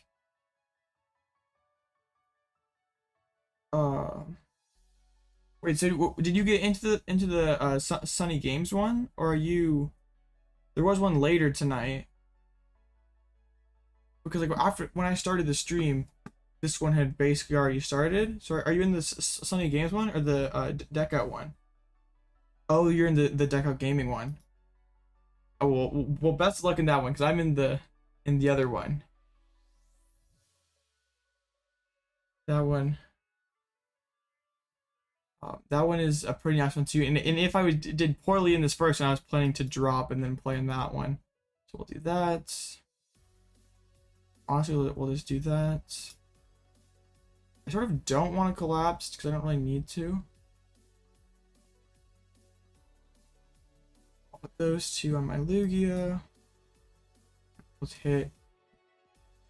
Try to make things as hard for my opponent as possible. Set up this Giratina for a knockout, because they can't one-shot this guy unless they get a Star Requiem. Already down 1 boss's orders. So it's going to be hard for them to Requiem. 4 matches they go in this tournament here. Yeah.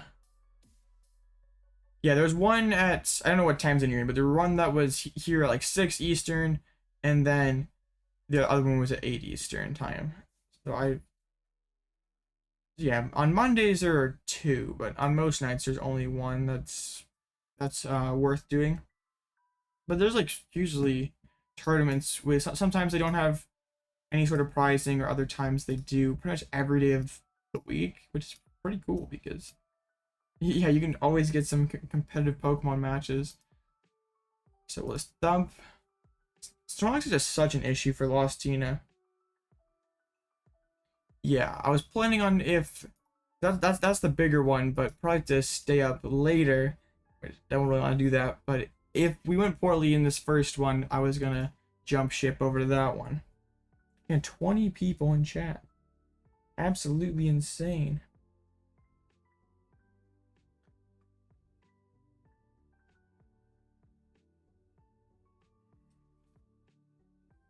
We have just such a huge lead here.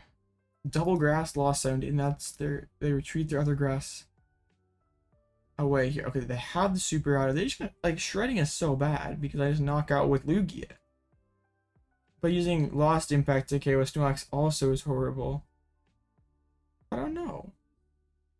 Tina's like such a feast or famine deck. Like you're popping off or you're doing this. Okay, looks like they're gonna shred then. So it looks like going for the solo Archeops was the right play just because my opponent wasn't really doing anything, so we were just applying the pressure on them. They're gonna Lost Impact the Snorlax. Wow, that's a lot of resources to take one prize card. Collapsed Stadium and a Lugia V-Star.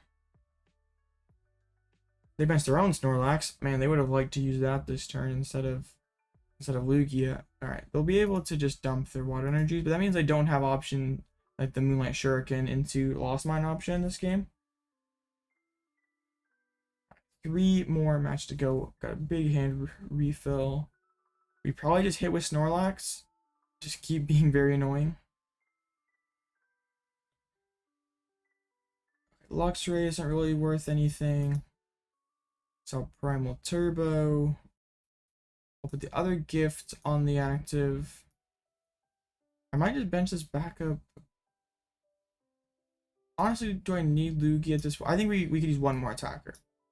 Because our opponent can take 3 prizes off these, but we'll need one more 2 prizer to close things out. So let's just do this, then out the deck. I'll just grab. I don't really want to grab the other V-Star out of the deck in case of an Iono. Oh, would Wyrdeer have been? No, we don't have Jet to move this guy. So let's just hit for 160. And if they want to take this knockout, that's fine by me. Then we just follow it up with a Tempest dive, and we just wake up. They are 1 short of being able to Star Requiem this Lugia. So they can't even just like boss and take knockout. They have to the switch. So then they switch. You can get up to 10. So hopefully they don't have a boss in hand. Ooh, I guess attacking with Snorlax is pretty good. No boss, but there is an Iono. Okay. We just can refill our hand though with the gift energy. So it's not that big of a deal. Rope.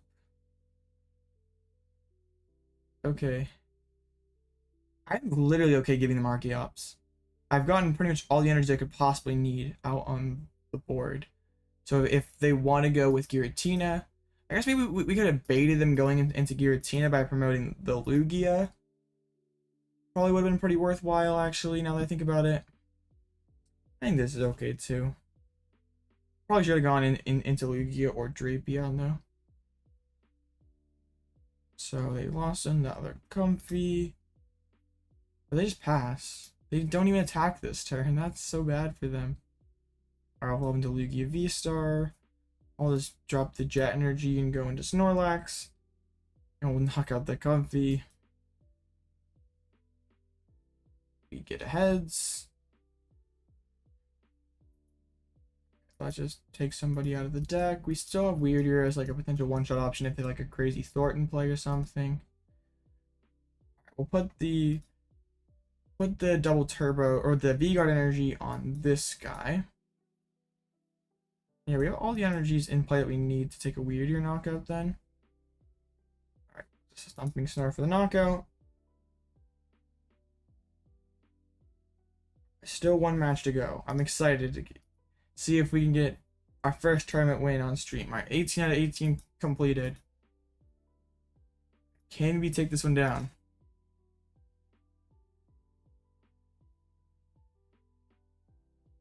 Okay, I'm very excited, but I'm not super nervous, but I'm excited. We've had a couple solid runs here on stream, but we haven't ever got to the finals yet.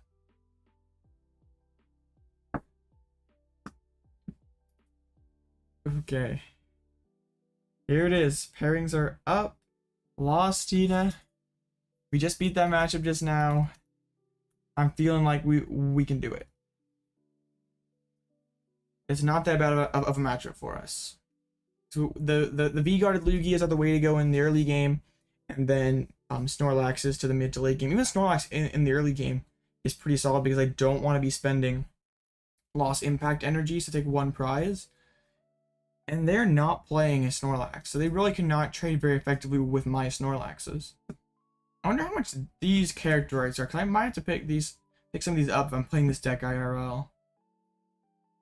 That's a pretty clean artwork.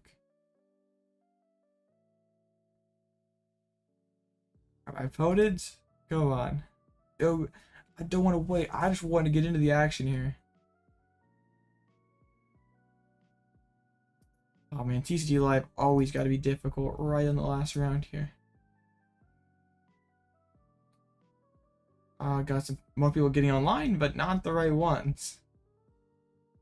What do we think, chat? Will we be able to take this one down? Lost Tina versus Colorless Lugia. Who wins? Thank you, Trong. Alright, yes, alright, let's go. Let's go.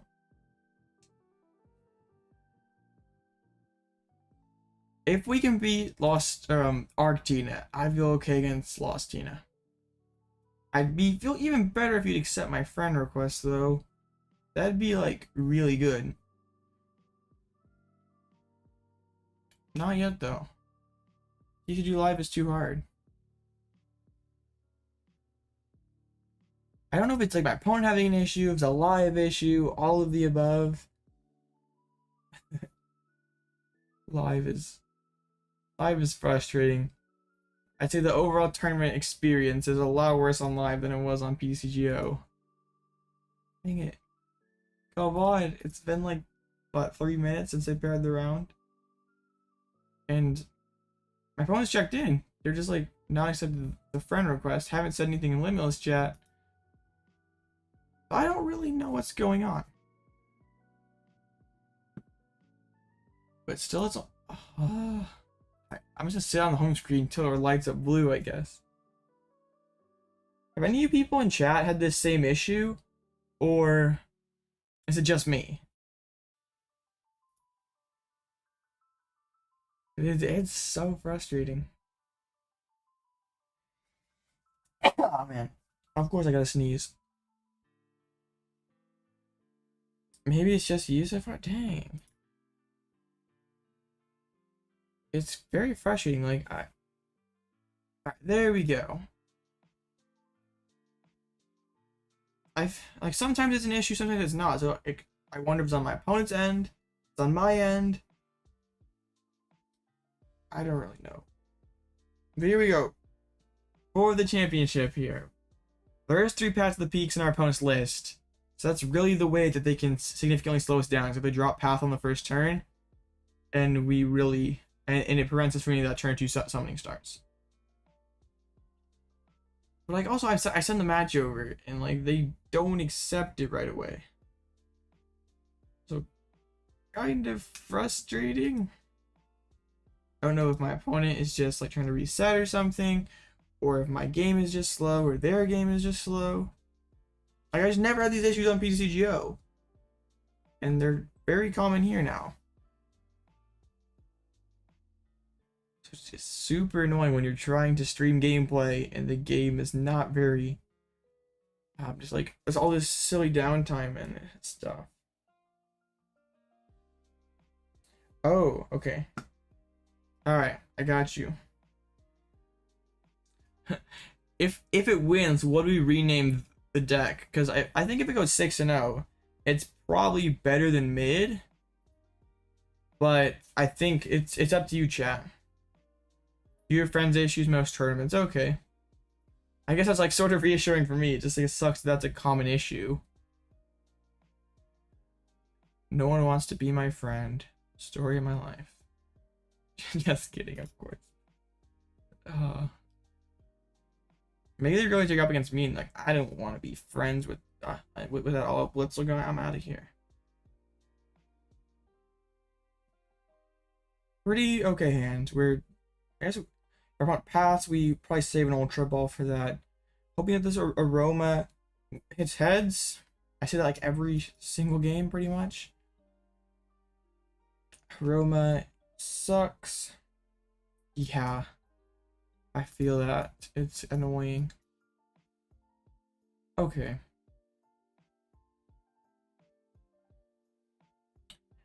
Do I just pass with this hand? Because this can be... I should have checked if I think Burnet was in there. Ultra Ball can get Pumpkaboo. Then Ultra Ball can get V-Star. I'm just going to hold this hand. And we'll kind of see what's up. I maybe should have been Snorlax in case of an escape rope. Because I'd rather Snorlax sponge the hit than Lugia. This is okay though. Instant path. Instant Iono. Oof. Punished for holding the hand, I guess. Alright, this is not very good.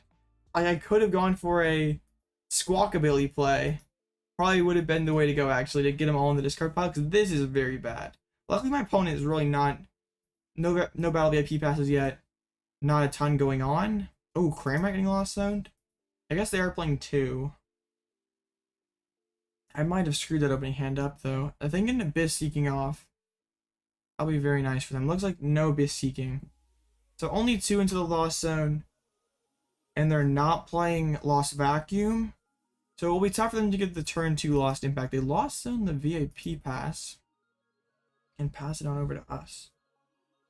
Gift Energy. Looks like it's just going to read the wind this turn. Which is not super comforting. We hit heads, so I can read the winds out in Archeops.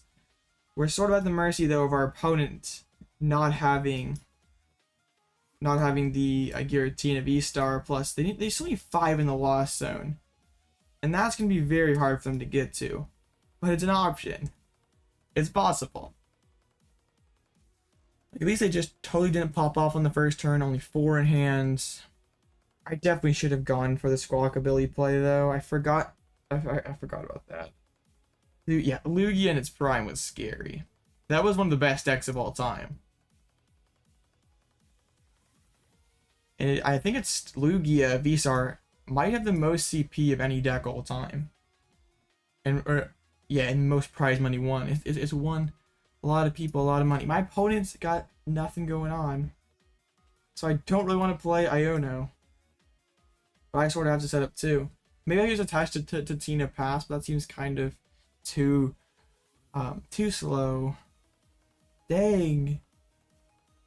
Deck does not want to work for me right now. It's been kind of a struggle for both of us, though.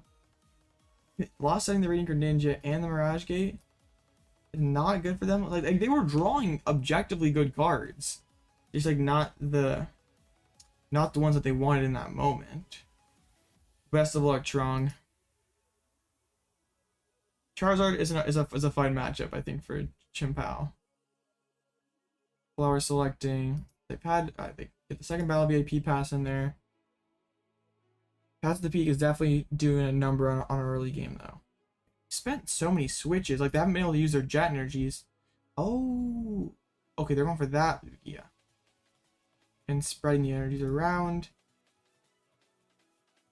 Oh, I love a Pumpkaboo off the top. Ultra Ball is technically Pumpkaboo.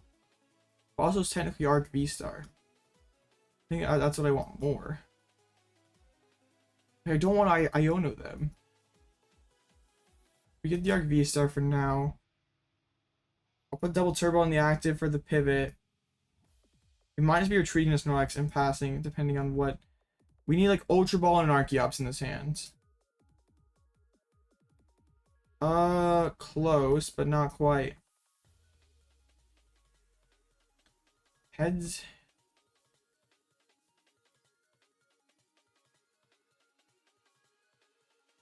I don't want to just read the win because my opponent takes 2 prizes. I think I'm just going to evolve and pass. And then the next turn we can try to collapse Stadium off this Lugia, maybe? This has been such an awkward game for us. We really want to be able to collapse this dude off, otherwise Sableye can take it out. Another escape rope.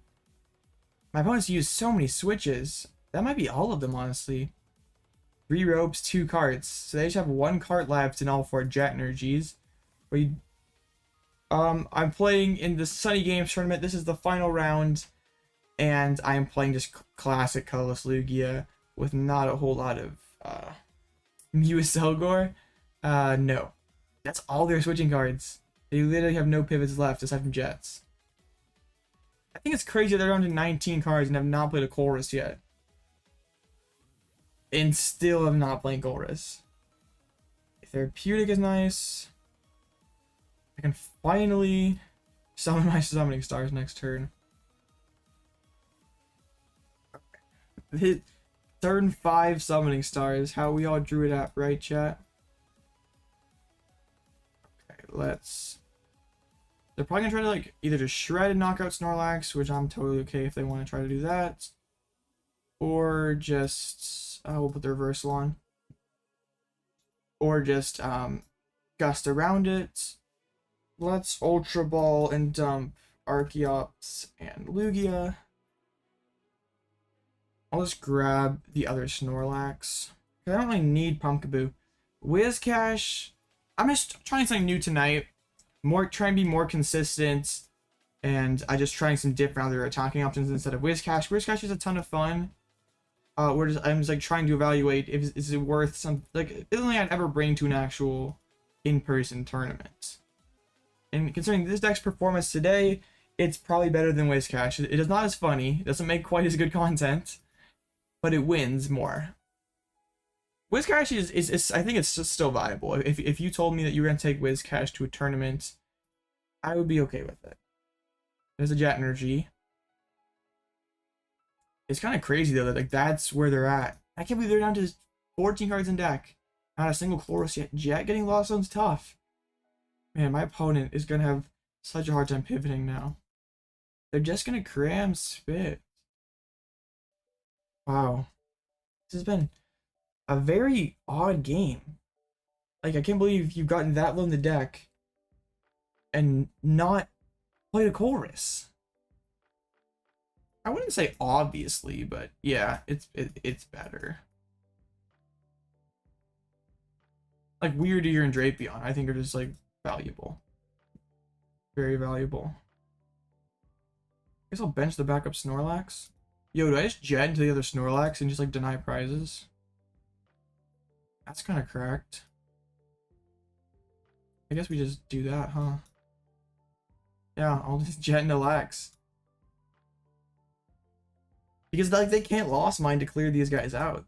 We just have to.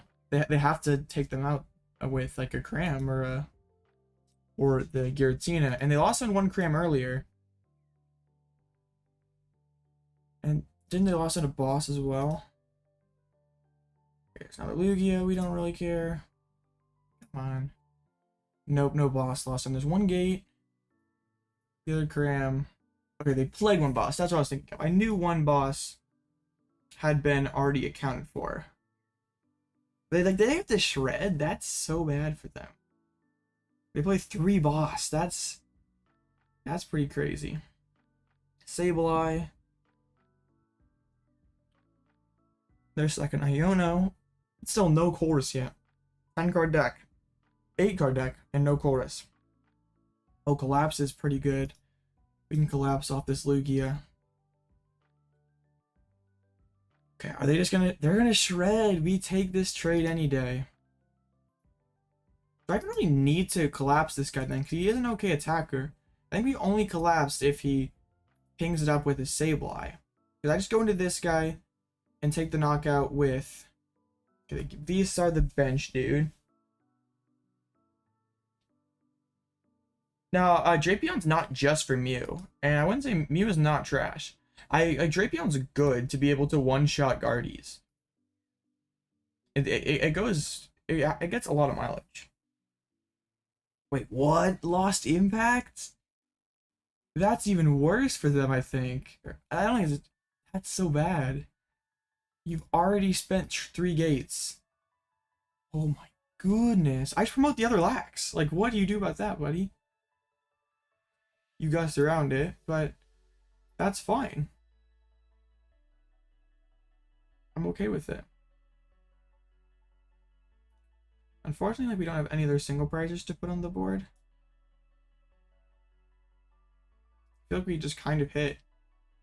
Wait, was one-shotting with Wyrdeer actually the play? No, because that's all our energies commanding it right there. I think we just force him to play boss. Can Nest will even find us anything relevant? You can get us Wyrdeer, but I don't want to do that yet. I want to save it. Wyrdeer could be our closer. I want to hold the energies. I don't want to drop them where they're just going to get knocked out, Requiemed, or lost impacted. I'll just Thumping Snore. And they pretty much have to play boss this turn. Like they might go for the boss Requiem. But do they even have... They play 5 psychic energies. 1, 2, 3. Yeah, they played all their attacking energies are in play. Finally, Chorus shows up. And there goes the boss's orders. Yeah, I think we have this one here. My opponents just had to do too much. And if this is a lost impact, this is so... Like, this is like all their... How do you ever close this game now? I don't think they can. Man. Hold up. Boss orders, Cheren. That's 4 grass.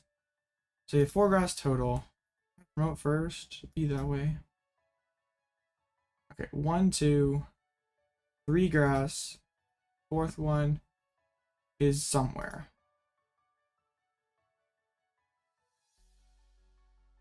Do I just like boss and like force them to lost impact this guy? Or force him to Requiem this and then, yeah. This is correct. Like if you want to Requiem this, I don't really care.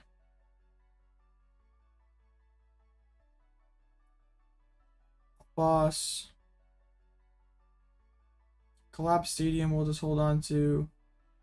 Nest Ball will hold on to for the Wyrdeer potentially.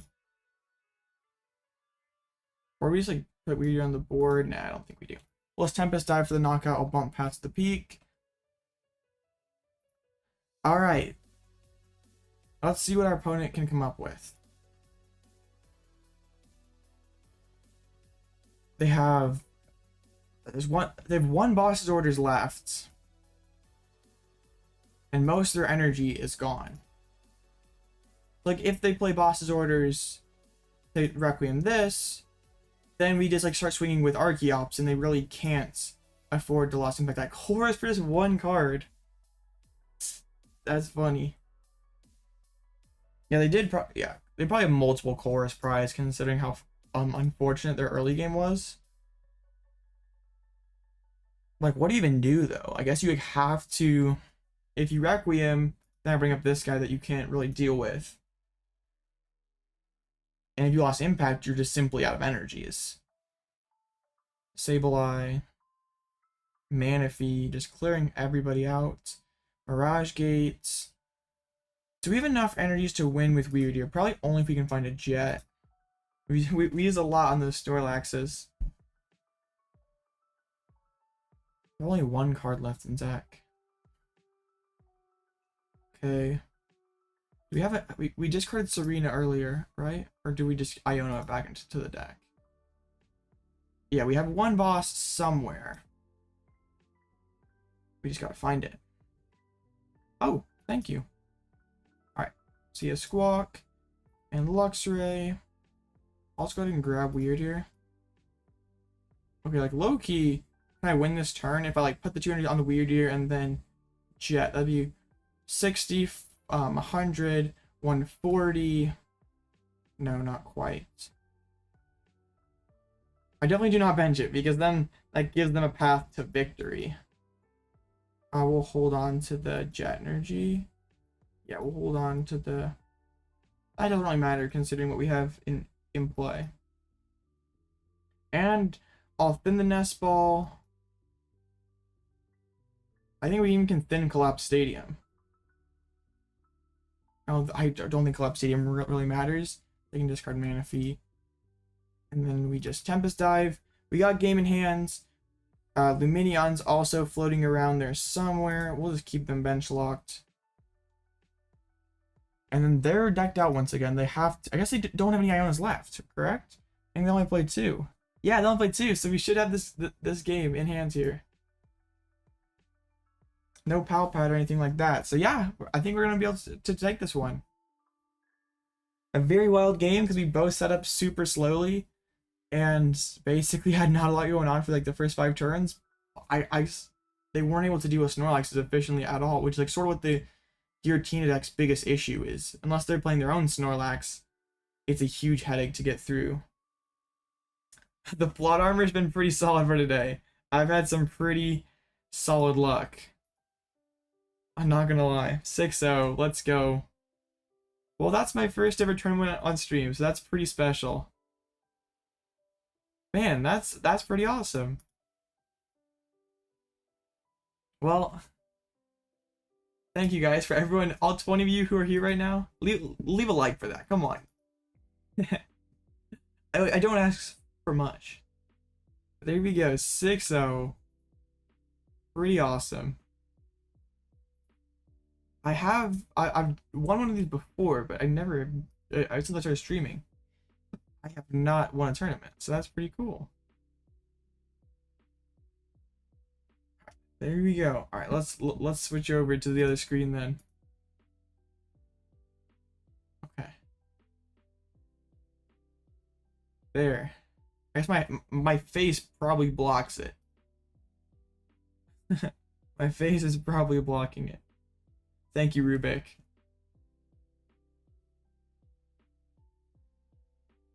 Yeah, my face is definitely blocking it. But it's like it's up there, and when it refreshes, we can get it. But there's one match left. Oh, it's just Sunny's match. Yeah, 21 of us. I was very happy with the stream then, because when we basically picked up 10 subs during the stream. And we got the win. I guess that's what's really important.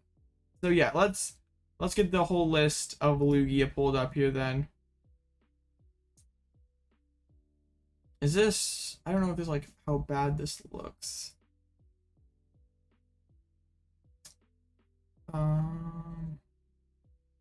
Yeah, I might zoom into it a little bit. Oop, that's too much. That's too much. That's probably good. So I think overall, I didn't use Squawkabilly a ton. Thank you, Blaziken. But I think the card is good. It's I think logically it's pretty sound.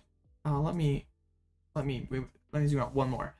Wyrdeer, Drapion are insane. I didn't use Luxray at all, but I think the card is still fine. I think the goal was max consistency, and we set up well. That's what's important, I guess. Like aside from that last game where the path really slowed us down, every other game we set up pretty well, which is like, and Cheren, I didn't really use, but I think the card is also probably the weakest card in the deck. But I think it probably is still fine. Like maybe it could be second Burnet, maybe it could be fourth Research. I was just trying to be as consistent as possible, and I guess it worked. So not really a whole lot to complain about. Behind my face is Drapion and Capturing Aroma. I guess I can probably zoom out one more. But yeah, pretty sick.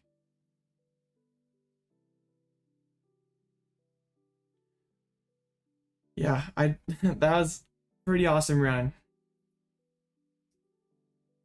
Like, and then the matchups. Let's see, the first round, my opponent just didn't. I think the Snorlax got way too much value. My opponent round 2 wasn't really playing. I wouldn't call it consistent, but like I'm not playing a too fancy list. Like I'm playing a pretty minimally teched deck, and I guess it's set up well. Like against like these Gardevoir in Lost Box, I was just able to set up first, and like if I'm able to set up first and go into Snorlax in the early game, there's not a whole lot of decks that want to deal with it. And that's why I think even a third Snorlax could be a worthwhile include. Like, yeah, my opponent did set up pretty poorly in this game, so you can kind of Squawkabilly I probably should have used it that round 6, and I used it on one of these rounds too. Yeah, having to discard energies is pretty rough, but I just like never want to have a bad hand, so that's why I'm playing the 4 Nest Balls and the Squawkabilly, just so I have more outlets to just drawing cards, discarding Archeopses in the early turns. Because I feel like if colorless Lugia sets up, it's one if not the best decks in format, just in terms of overall options. It has single prizers, it has a one-shot option, it has a dependable, bulky 2-shot attacker that's one-shotting basic Vs. I think that's a lot going for it. I didn't hit any Chin-Pao, I didn't hit any Charizard. I think I was able to prove that this deck has a pretty favorable Lost Zone box matchup. Very important right now, playing Lost Box, especially Tina has gained a lot of momentum. Like some people even saying Tina is BDF right now.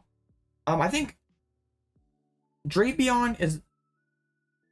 I feel like Drapion's still worth playing because like against Gardevoir, I do not beat Gardevoir without it. I think Cheren is probably the most cuttable card in the deck. Yeah, I faced it already. It's here on screen. I think Cheren is probably the most cuttable card. You could cut a Nest Ball. I think that's probably okay too.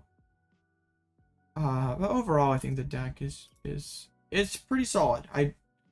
I'm probably gonna be taking something like by this or something similar to this to League on Sunday or Saturday, so I can win some prize packs. I like this more than the single strike build, because like the single strike build, yeah, you have Tyranitar, but that's not like against like Lost Inbox decks. This Dragonite can't one shot a V guarded one. Like Snorlax is like so much better into Lost Tina, because like Tina can like Requiem, or it can Lost Impact right through that guy in the early game, where Snorlax is just like so tough to get through. Luxray also probably could be like third Lax. And if you did that, you could probably cut this for like a gift or a third therapeutic, and I wouldn't hate it. I like having Luxray as an option to be able to one-shot Palkia and Pidgeot.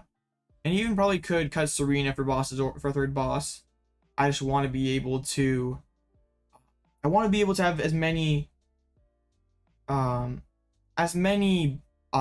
just consistency options in the early turns, and also as discard synergy. I wonder if single prizes into Guardian's better. I can definitely get that, because like, yeah, you can one shot with Tyranitar, but they can just like use Chilling Rain Guardian to one shot it back.